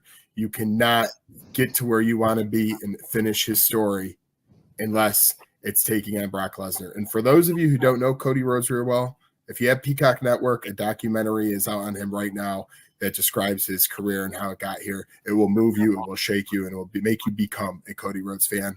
Tones, what do you think about that match? Who's going to win the match? Yeah, I, always followed Cody. His journey's been incredible. Dusty was incredible. Goldust, his half-brother, step-brother's been incredible. So he's had a great wrestling family, a great wrestling career. It is pretty interesting to see how he's made it to the top in multiple companies and multiple facets. And it seems as if so the SummerSlam time slots, opposed to years past, may shrink a little bit. Now, I know they do have a SummerSlam Battle Royal, so that could take a long time. But looking at Cody and Brock, I expect this thing to go longer than the previous couple, given the nature of there being 8 matches on the card. And I doubt any of these matches will be pre-show matches, as it seems like the WWE has done away with pre-show. So I'm expecting a long match. I'm expecting a grueling match, a competitive match, especially given the shakeout and make of this card. I do think it'll be entertaining. I do think Rhodes is probably a little more popular in terms of right now in wrestling. Lesnar is still one of those chaotic type bigger figures in the world of wrestling. This is tough. I'm going to give it to Brock Lesnar just because he's the bigger cat, the bigger guy, and I think he finds a way to get it done. Ultimately, I think they'll have Cody win, but I'm going to be rooting for Brock, so that's why I'm ultimately picking Brock. But I do think that given the popularity of Cody right now, it's hard to see him not coming out of this one. If he does win, if Cody does win, I don't expect it to be clean. They're going to have something where it doesn't make Brock look weak, where he's not just taking a pin from Cody naturally or something along those lines. If Cody does win, it's going to be, either Brock's own wrongdoing, a betrayal, a low blow, something along those lines. Yeah, and that's why Tones and I should probably sit on opposite sides, especially for this match, because it's Team Brock versus Team Cody. All jokes aside, you cannot go wrong here. Two staples in the business right now. Lesnar nearing the end of his career, Cody in the prime of his career. That does not mean Brock's not in his prime. He's just been doing it a lot longer with this company. So look forward to that match. I mean, you cannot go wrong whichever way you may root for, where your heart desires in that one, as it's a battle between two of the best. Let's move to another famous person that I brought up that's not only famous in WWE, but famous outside of it. That's Logan Paul, the YouTube sensation. Also has boxed the likes of Floyd Mayweather and his brother Jake Paul. Like I mentioned, has a fight this Saturday with Nate Diaz. The Paul family is busy. Recently engaged Logan Paul is taking on the acrobatic Ricochet. Tones, these two have had huge moments, whether it's been Royal Rumble, Money in the Bank, YouTube videos where you click, you watch 30 seconds, and you're like, damn, your jaw hits the floor by the time the video is over, because these two guys are very athletically gifted. On the microphone could be a different story for both gentlemen, but in terms of in-ring talent, in my opinion, very gifted. Cleve earlier on our Don't Forget Cleve and Me podcast, as I told you out there, go check us out at Cleve and Me. Spotify, just type it in, Cleve and Me, boom, simple. Apple Podcast, same thing. Cleve is a hater. He's going to use the bathroom during this match. I said, good for you. I didn't want to see him during the match anyways, if he's going to have an opinion like that. And I'm going with Logan Paul. He's been on a little bit of a losing streak lately. He lost to Roman Reigns for the title. He lost to Seth Rollins at WrestleMania. I think this is his time to get that victory, because at day's end, he signed a new contract, and eventually he wants to be in the title picture. Will he ever win one? I don't know. But to get in it, to me, you need to win a match like this, no matter how it ends, and I'm going with Mr. Paul. Yeah, and Ricochet's had an interesting career. He was a favorite at the beginning of his career when he got called up from NXT. Then the WWE kind of abandoned him, gave him the old stiff arm, forget about you treatment, and they kind of buried Ricochet a little bit. And now they're seemingly pushing him again. He's been sadly fallen victim to poor creative writing and poor game planning on the WWE's behalf to this point. So I am glad he's making his way back up in the big terms of things. At one point in time, he was in the main event title picture, and then he got scrapped to the back of the line. So good to see him resurface in this type of match, in this atmosphere. High flyer and Ricochet. Logan Paul's a high flyer himself. Very athletic guy, Logan Paul is. That's partly why he's so famous with his YouTube channel, is his great athleticism. Also, the big time money never hurts as well. I'm going with Logan Paul in this match. Again, WWE has proven before they don't really care if Ricochet is put over or whatnot. And as you alluded to, Logan Paul could kind of use a win at this point in time. The Paul family creates cliques. A lot of people always gripe and wonder why Logan Paul is in good matches, in good cards, in good situations. It's because when you are loved or hated and you're that popular, you're going to get a lot of clicks. You're going to get a lot of views. You're going to bring a lot of viewership to the table, and that's what Logan Paul is going to do in this one. That's why I'm rocking with Logan Paul personally, and I don't think this is a bathroom match. I think it's a pretty good match, to be honest. There's not many matches comparably to a years past SummerSlam, so there's really not many credible bathroom break matches, if any, on the duration of this card. Really all pretty solid stuff to this point. Even the Ronda Rousey Shayna Baszler match, I think you could say, yeah, if that was a one-on-one with no fun, with no excitement thrown in there, yeah, you could maybe say I'll pick that one as a bathroom match. But being an MMA rules match, it seems like it'll be the professional wrestling version of MMA, which under standard MMA is pinfalls are not a valid method of victory.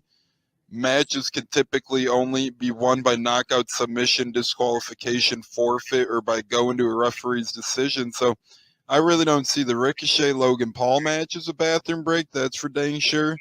And I really don't see another match on this card in entirety as a bathroom break match, including Ronda and Shayna, which I'm very much so looking forward to now that it is an MMA rules match. I think Ronda's going to do her thing and put on a show. I mean, both of them were former MMA gals, but I think Ronda gets the better of Shayna in that one. And for that reason, being an MMA match, definitely ain't a bathroom break. Cleve's wrong. Ricochet ain't a bathroom break either. That's embarrassing to say.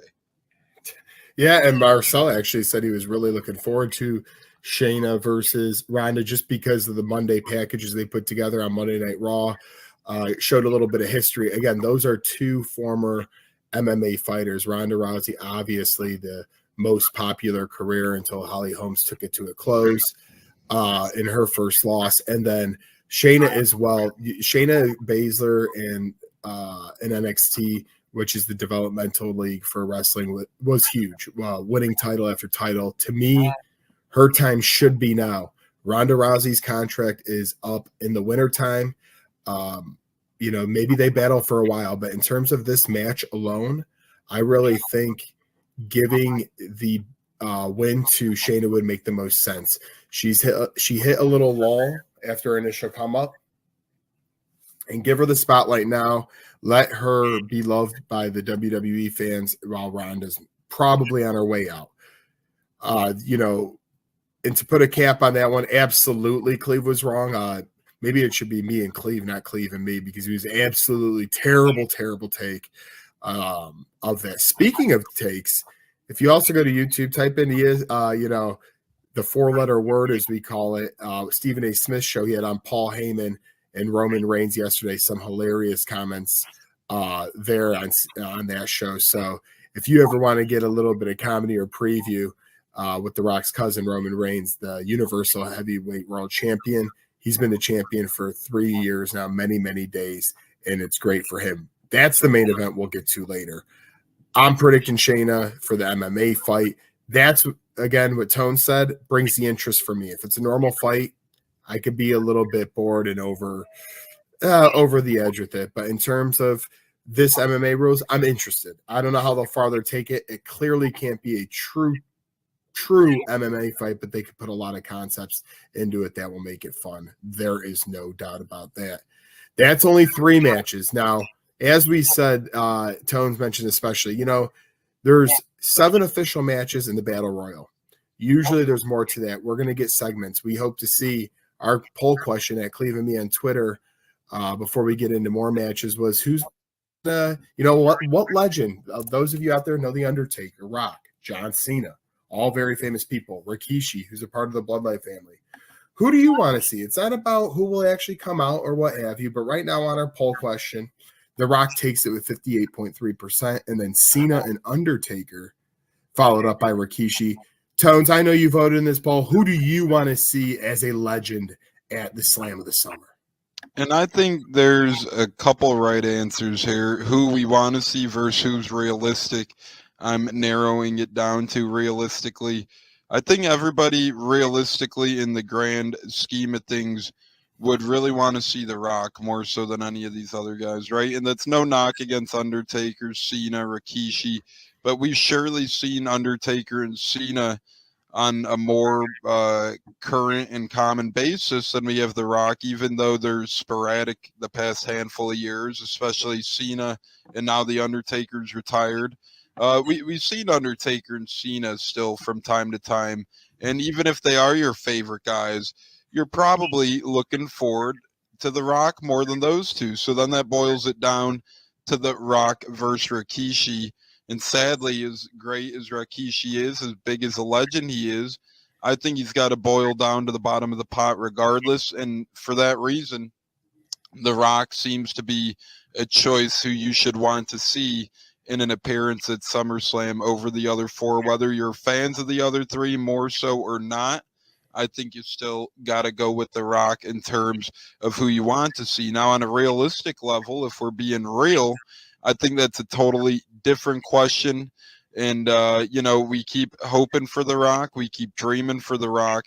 It could happen any given moment now. They keep teasing it here and there. WWE does, especially around WrestleMania season. We haven't gotten it to this point. Undertaker, ever since he's retired, they've done a pretty good job of keeping him out of things. They said they were going to do that, and they've done a decent job of that to this point. So I don't think it's going to be him for that reason. John Cena, I think he could be there, but he's in and out. They really only bring him around seemingly during Mania season nowadays. For that reason, I find Rikishi in the middle of things with the Usos, with the Bloodline. I think it makes the most sense and realisticness for Rikishi, but I think a lot of wrestling fans, including myself, would want to see The Rock out of those 4 the most.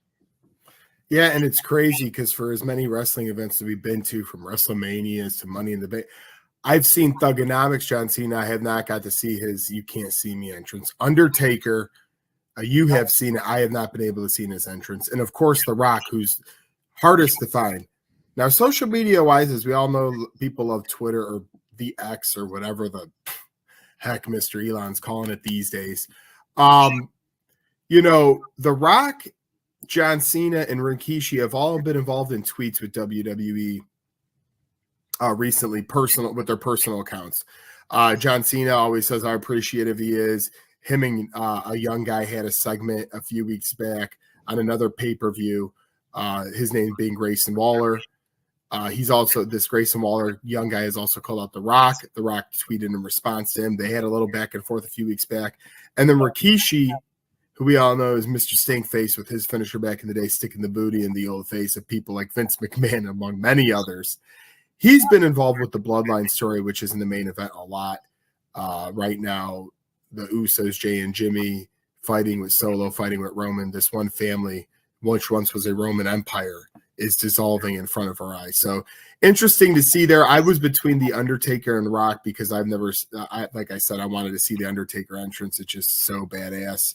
Even if you do his American Badass theme, that's the actual theme, over the Dead Man, I'd be fine either way. But The Rock, to me, would obviously be the biggest pop, as Tone said. And realistically, realistically, I could see any of the four because I already know Undertaker is down there. Cena shows up sporadically like he did at Money in the Bank just for a segment. Rock's probably the long shot, but it is the writer's strike. A lot of times right now they'll be hot and heavy in the middle of a movies. Maybe with this writer's strike going on, Rock has a little more time. All I could say is, please, Rock, if you show up, I promise you that Philly stadium will be filled with thousands. You will have a few grown men crying, that's for sure, to get your return of the great Rock. You will get so many people with jaws to the floor because everybody has been waiting for this anticipation, as Tones mentioned, for a couple of years now. I was intrigued by that. Twitter poll will keep rolling until tomorrow. Once again, follow us at Cleveland B. But keeping it to the match card, as we still have quite a few to go and not a ton of time, as we always like to say in this business. Let's go right to it. And that being Asuka versus Charlotte Flair versus Bianca Belair. Now, to give you guys a little preview to that, Tones, when we went through our bathroom break match, quote unquote, or not even bathroom break, but match where, not buying the hype, not living into it as much as the other matches. We had our most lived up to, our least, lived up to match. You put this one on that level of, hey, you know what? You might realize there's 3 stars in the ring, but something about it wasn't adding up for you. Can you add on to that and then give us your winner between Asuka, the champion, Charlotte Flair, and Bianca Belair? Well, I'm thinking the winner of that match, I have Charlotte Flair personally, because I'll put it like this. Anytime they seem to involve Charlotte in the title picture, in the thick of things, they like to have her win. I think they're going for record-breaking opportunities with Charlotte. I think they're trying to build her up as not only the best woman of all time, but they're continuing her dominance. In fact of the matter, that they want to make her one of the most dominant superstars of all time. She was essential to the female push of being one of the 4 horsewomen when the ladies were going from more of the quote-unquote divas phase of wrestling to more of the women's division phase of wrestling. Charlotte's been incredible there. She's been a key cog in the WWE, getting views for the WWE and really just going above and beyond and having quality match after quality match and quality storyline after quality storyline. With that being said, there are 3 really good competitors in this one. That's taking nothing away from Asuka, especially what she's done of late. I think she's been incredible. I think after her mini hiatus a couple years back, she's come out of the gate swinging, and I think she hasn't missed an opportunity to this point. But, all good things must come to an end. And Bianca Belair, I love Bianca, but she's had a lot of chances recently, of late especially, and she's capitalized on those chances. But with that being said, some storylines get a little repetitive, and to me right now, you need freshness. So that breaks it down to either Asuka maintaining the title or giving it to Charlotte Flair, just because she hasn't had the title in a little bit now. So between those two, I'd have to lean Charlotte, because I really think they're trying for history with her.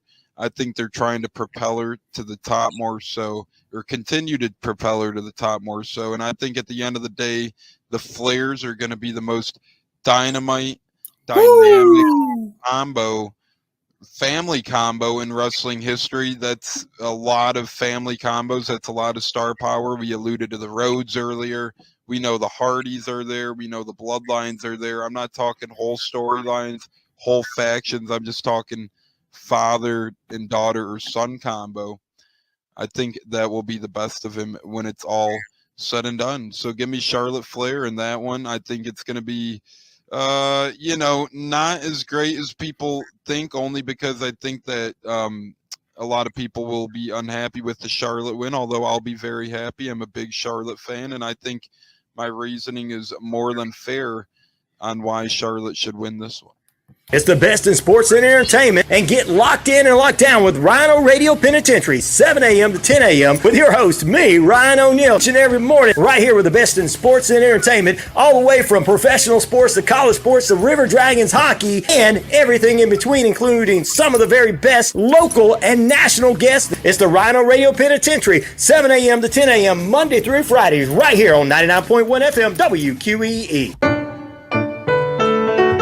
Hey, Braves Country! Braves Country HD is bringing you Braves Country Baseball. Braves Country comes to you every Tuesday night and Friday night, and 2 bonus games every week. Hi, I'm Mac McGee, and we'll be bringing you play-by-play, pitch-by-pitch of your Atlanta Braves. It's free to listen. Please like and subscribe. YouTube.com/@Braves Country. Braves Country Baseball for the fans, by the fans.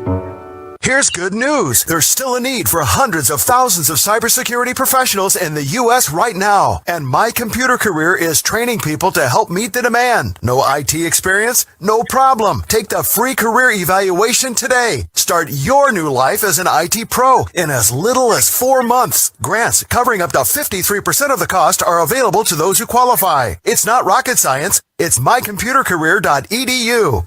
Enjoy sun-drenched days, epic stays, and plenty of room to roam in Greater Fort Lauderdale. Our hotels, attractions, and restaurants have taken the Visit Lauderdale's Safe and Clean pledge so you can relax and explore with confidence. When you're ready for that well-deserved staycation, our 23 miles of golden beaches await. Find wide-open spaces to hike, bike, kayak, and paddleboard. Visit your favorite attractions, then dine out in style in dining rooms or al fresco on waterfront patios. Learn more at sunny.org. Braves Country today. We're talking Southern sports. We go live 3 to 5 weekdays right here on WQEE. Braves Country today, Southern sports talk with the voice of Braves Country baseball, Mac Magee. Joined every day from sports analysts from all over Braves Country, talking college football, the NFL, Major League Baseball, and what's trending in the world of sports. Braves Country today. We go live 3 to 5 weekdays right here on WQEE. It all starts with just one thing. When recycling, rinse out jars and cans, and avoid recycling wax paper or paper soiled with food. This will reduce recycling contamination. Find tips and more at onethingus.com. What's your one thing? Hey, sports fans, it's Rod Peterson here, host of The Rod Peterson Show, inviting you to join us daily for 2 hours of Atlanta's funnest sports talk right here on WQEE. I say fun because it is. You've never heard a show like it because we make the listeners a part of the show every day between noon and 2 p.m. Eastern. You'll hear plenty of the best sports talk, including the latest on the Falcons, the Braves, and more. And who knows, you might even hear you. That's The Rod Peterson Show, daily at noon, right here on WQEE 99.1 FM.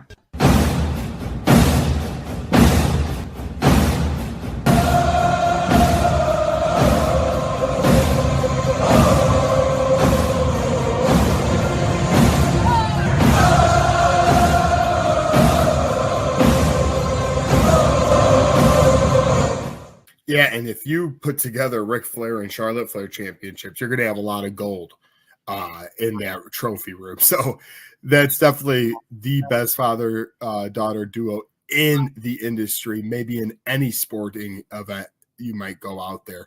All three of these women are unique and great in their own way. I think Asuka will retain as the champion. But it's kind of disappointing. They've been, building Charlotte versus Bianca so much. To me, they might as well just had them two have a match, and then you could have made it number one contenders or made a stipulation.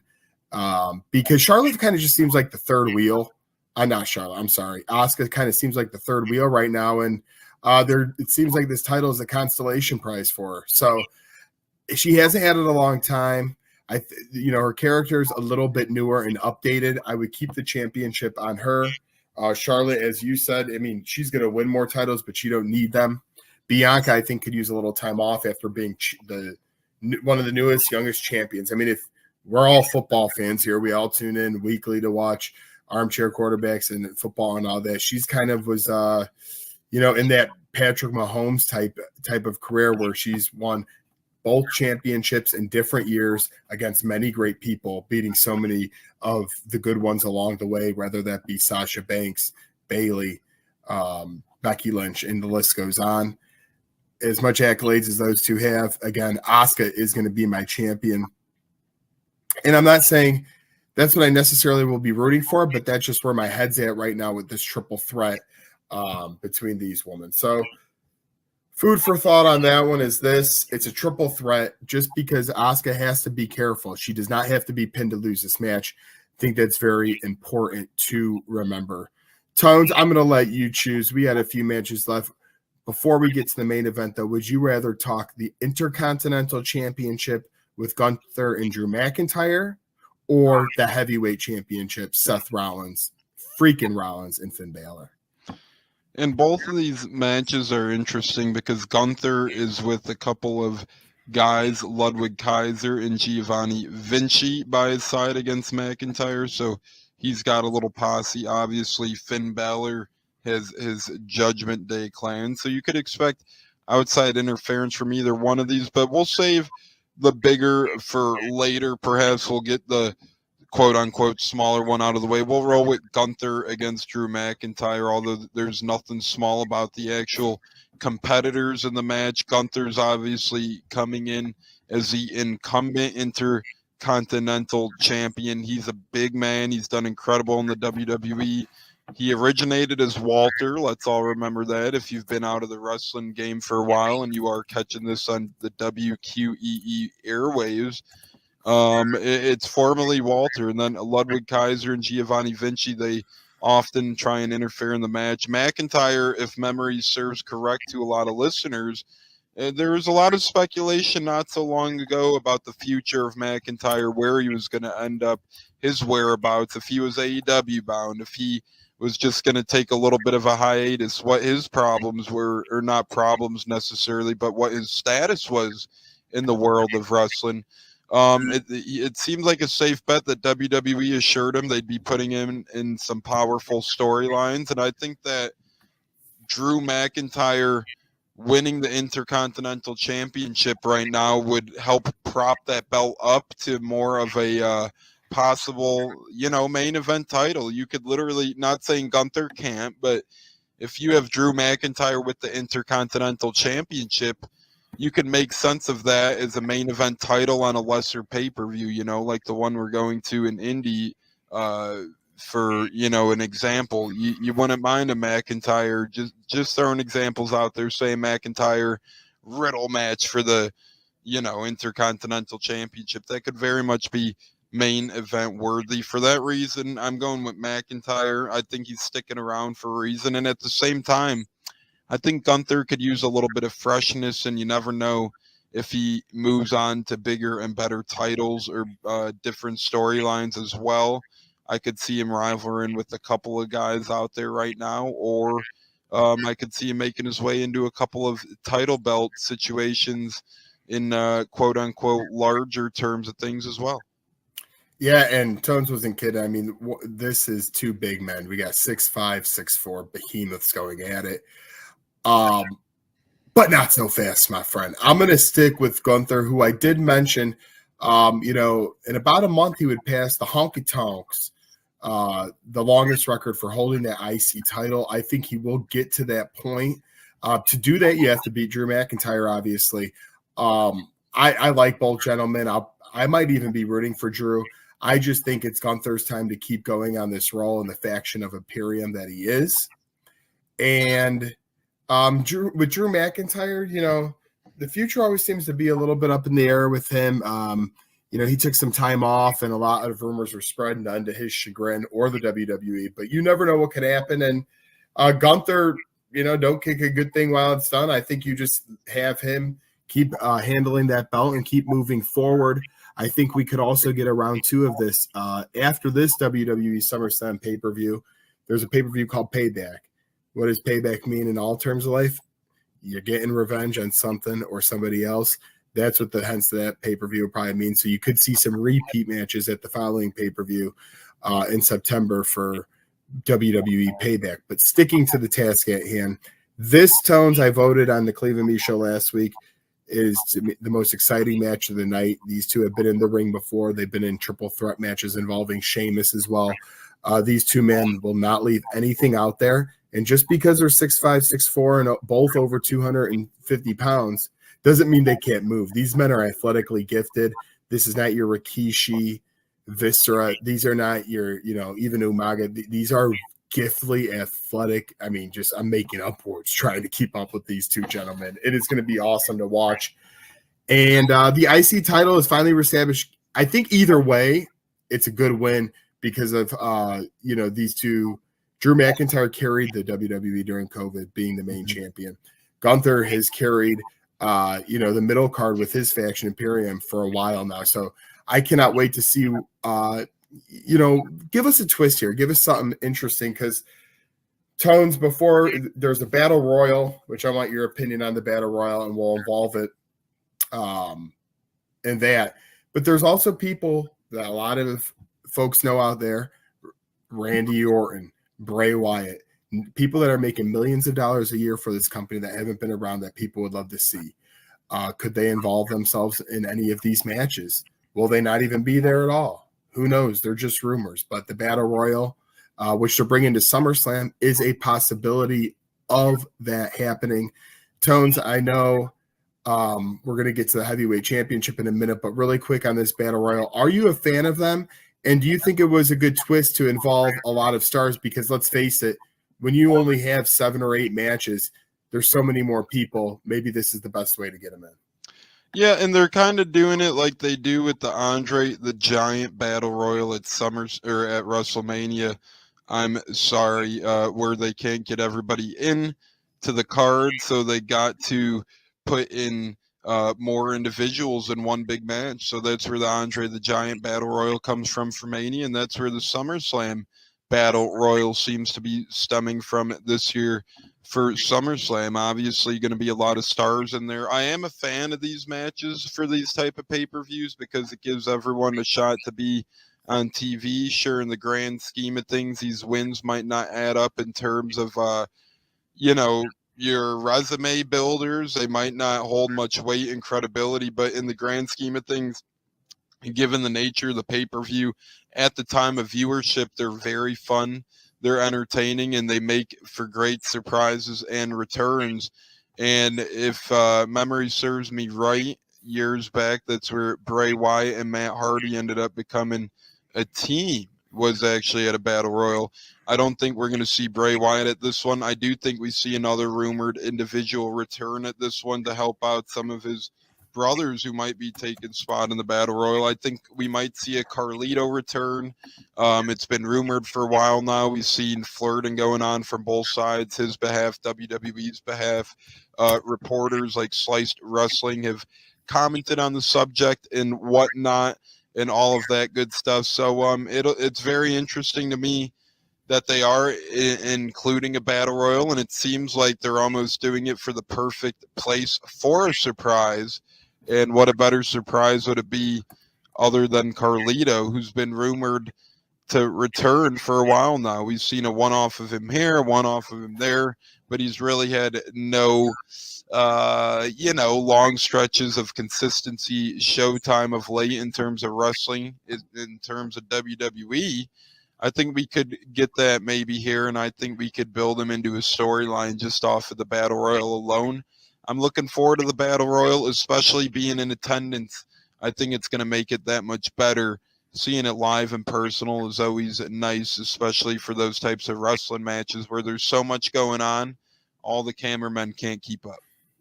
Yeah, let me talk to you. I totally agree on the Battle Royal. Interesting fact, Tones, and the fans out there. 3 years ago, SummerSlam in 2020, Bray Wyatt and Braun Strowman were the main event for the main title. Roman Reigns comes into his heel return, 5-month hiatus, attacks both, and the show goes on from there really to the start of this great streak by Roman Reigns as the Universal Heavyweight Champion. So Bray Wyatt, maybe if you do come back, I don't know where it would be, but there's an opportunity. Cody Rhodes is an opportunity. Many things swirling. But in terms of Battle Royal, we know LA Knight will be in it. That's what I mentioned him. Sheamus will be in it. They fight Friday on SmackDown, which should be a great match to be able to turn into. So much intrigue, Tones. This is when you could bring your legends in, your return. You could have a lot of interesting things happen at Battle Royal. More for the fans to be, nostalgic, laughing, good feel, and all that good stuff. But let's get to it. There's only one main event, the one that ends with, but there's 2 main titles, the heavyweight and the Universal WWE. We're going to stick with the heavyweight title. That's all popular Seth freaking Rollins versus Finn Balor, who is a part of the Judgment Day, who is on fire. It's a simple question, Tones. The Judgment Day has 3 things going for them. They got Dominic Mysterio with the North American title of NXT. They got Rhea Ripley with the WWE Raw Women's Championship. They have Damian Priest with the Money in the Bank. This Saturday night is Finn Balor 7 years later after his terrible injury to give up the Universal title, the newest at the time, the first winner of it. Does he get his revenge 7 years later on this SummerSlam, take down Rollins, and the 4 people of Judgment Day can hold up gold on Monday Night Raw?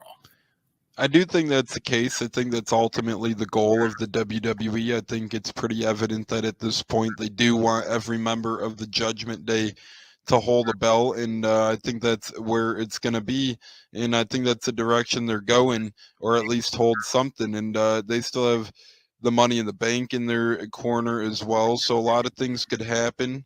A lot of things could be at stake, and that could keep the Judgment Day going as well, right? Not that they're in terms of dying or whatnot, but look at the Bloodline. They were great so long, and not that they started getting boring, but you heard hemming and hawing on Roman Reigns, blah, blah, blah. They threw a wrench into the Bloodline, and it revived the fire, right? I think you're going to see the same with the Judgment Day, where if you do give Finn the main title as well, you could see a lot of opportunities and storylines play out in the future with both one of the main titles and the Money in the Bank briefcase being held within the same circle. And we know if there's one consistent thing about wrestling, it's that it's unpredictable. The friends of today are the enemies of tomorrow. Judgment Day started with Edge, and now he's nowhere close to that picture. I could easily see Finn on his way out there soon in a couple months from now. A, to keep that storyline going, and B, to really bring intrigue to that title scenario. I don't think Seth Rollins deserves to lose, but I do think he is going to lose. You know, he still is a young kid out there. It's hard with him and Becky Lynch, who could really be on screen, who could really be off screen. We see more Seth than Becky to this point. It's making me think maybe he'll disappear for a little bit soon, and she'll be a more mainstay in a little bit. Speaking of the Money in the Bank, Io Sky has the women's, Damian Priest has the men's. Marcel brought up a point earlier. He thinks Finn will win and Damian will cash on him successfully.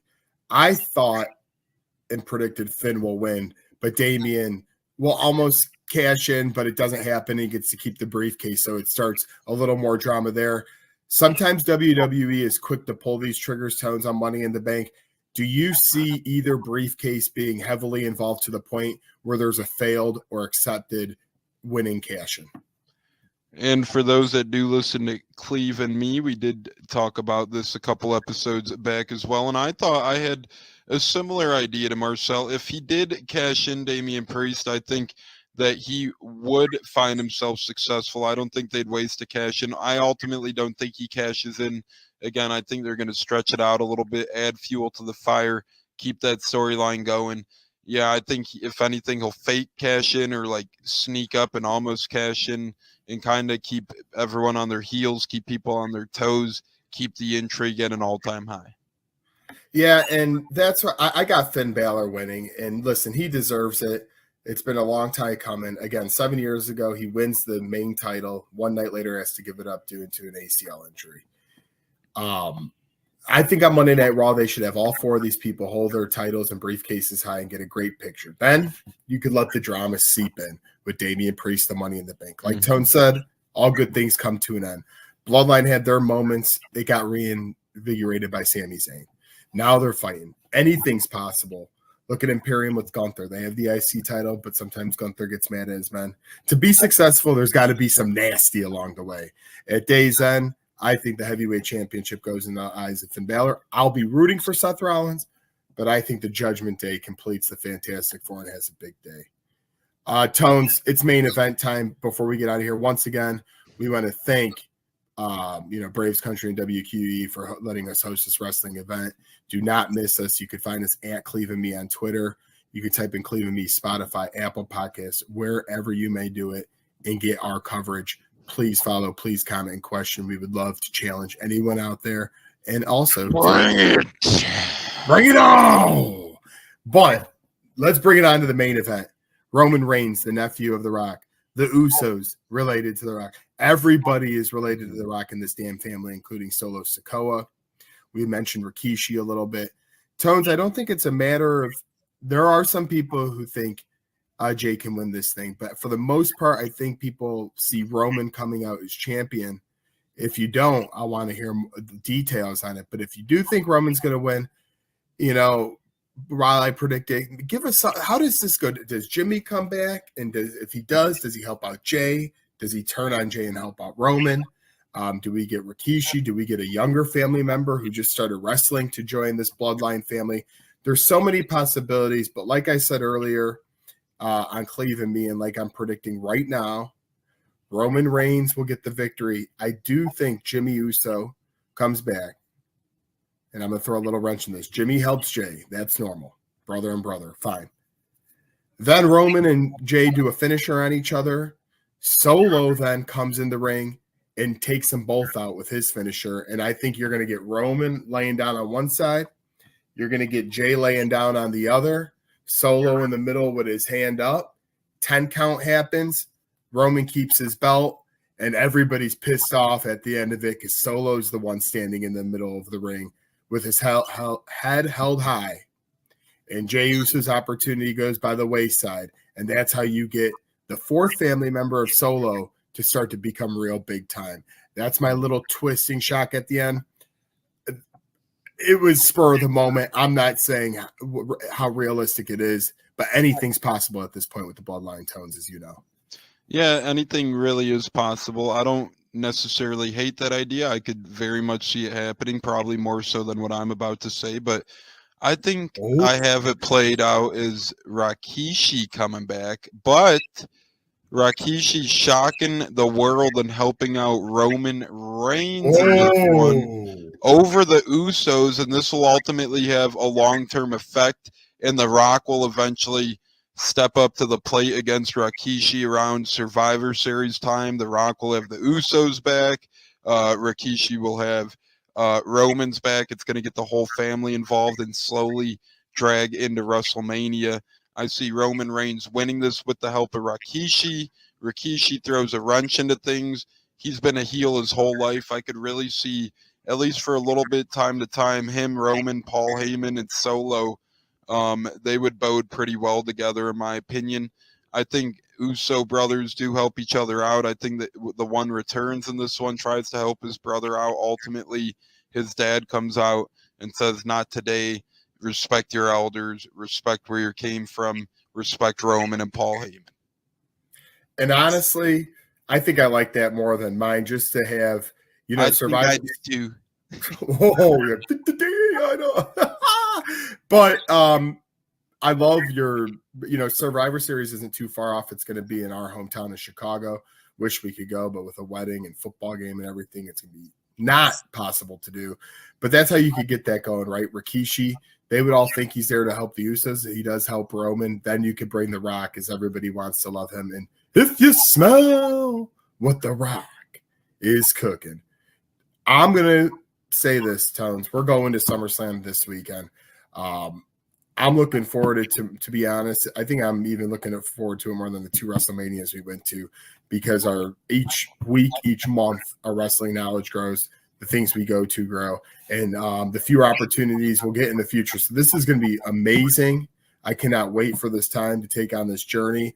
And before we get out of here, hit us with some. Do you have anything you want to talk about for your podcast? Do you want to say a surprise or a twist you have on things? What do you want to leave the people with before we get out of here tonight? Thank you all for joining SummerSlam Prediction Show as well. Before I give my last word, we'll hand it over to Tones. And just really looking forward to Detroit, looking forward to SummerSlam, and looking forward to the Rays-Tigers game on your actual birthday as well. We got a couple of fun events coming up this weekend. Got to take advantage of them and live life a little better than Domingo Germán, who just got suspended the rest of the season by the Yankees for alcohol abuse. So we got to do a little better than that, and we will. Yeah, maybe the Hardys will follow him. But that being said, my old bag of bones turns 31 this weekend. Can't think of better people to celebrate it than with friends and family. We got to go. New. We got to go, though. We got to meet Grandma for a little birthday dinner since we're hitting the road. Thank you once again. Everybody enjoy your weekend. Do not forget, if you have Peacock, even if you don't, it's $5. Sign up. Watch the SummerSlam event. watch the Cody Rhodes documentary, go to the WWE tab, and get some good stuff in you, because this is the biggest event of the summer, and we are just so happy that, again, Braves Country cover this and fill in you on everything SummerSlam related. For that being Tampa Tones, this is Joe Ariola. Thank you for following. Stay safe, buddy. Thank you again.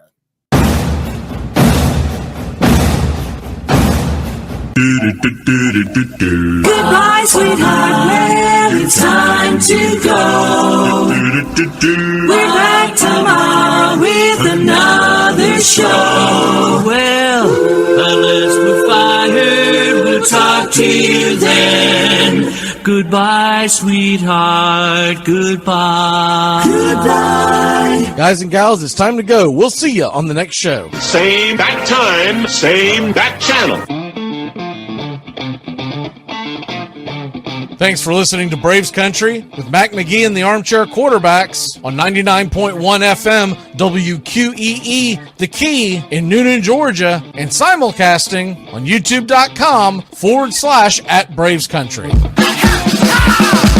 Braves Country comes your way weekdays 3 p.m. Eastern to 5 p.m. Eastern. Please follow, like, and subscribe today. Armchair Quarterback Radio, your first choice for Southern sports.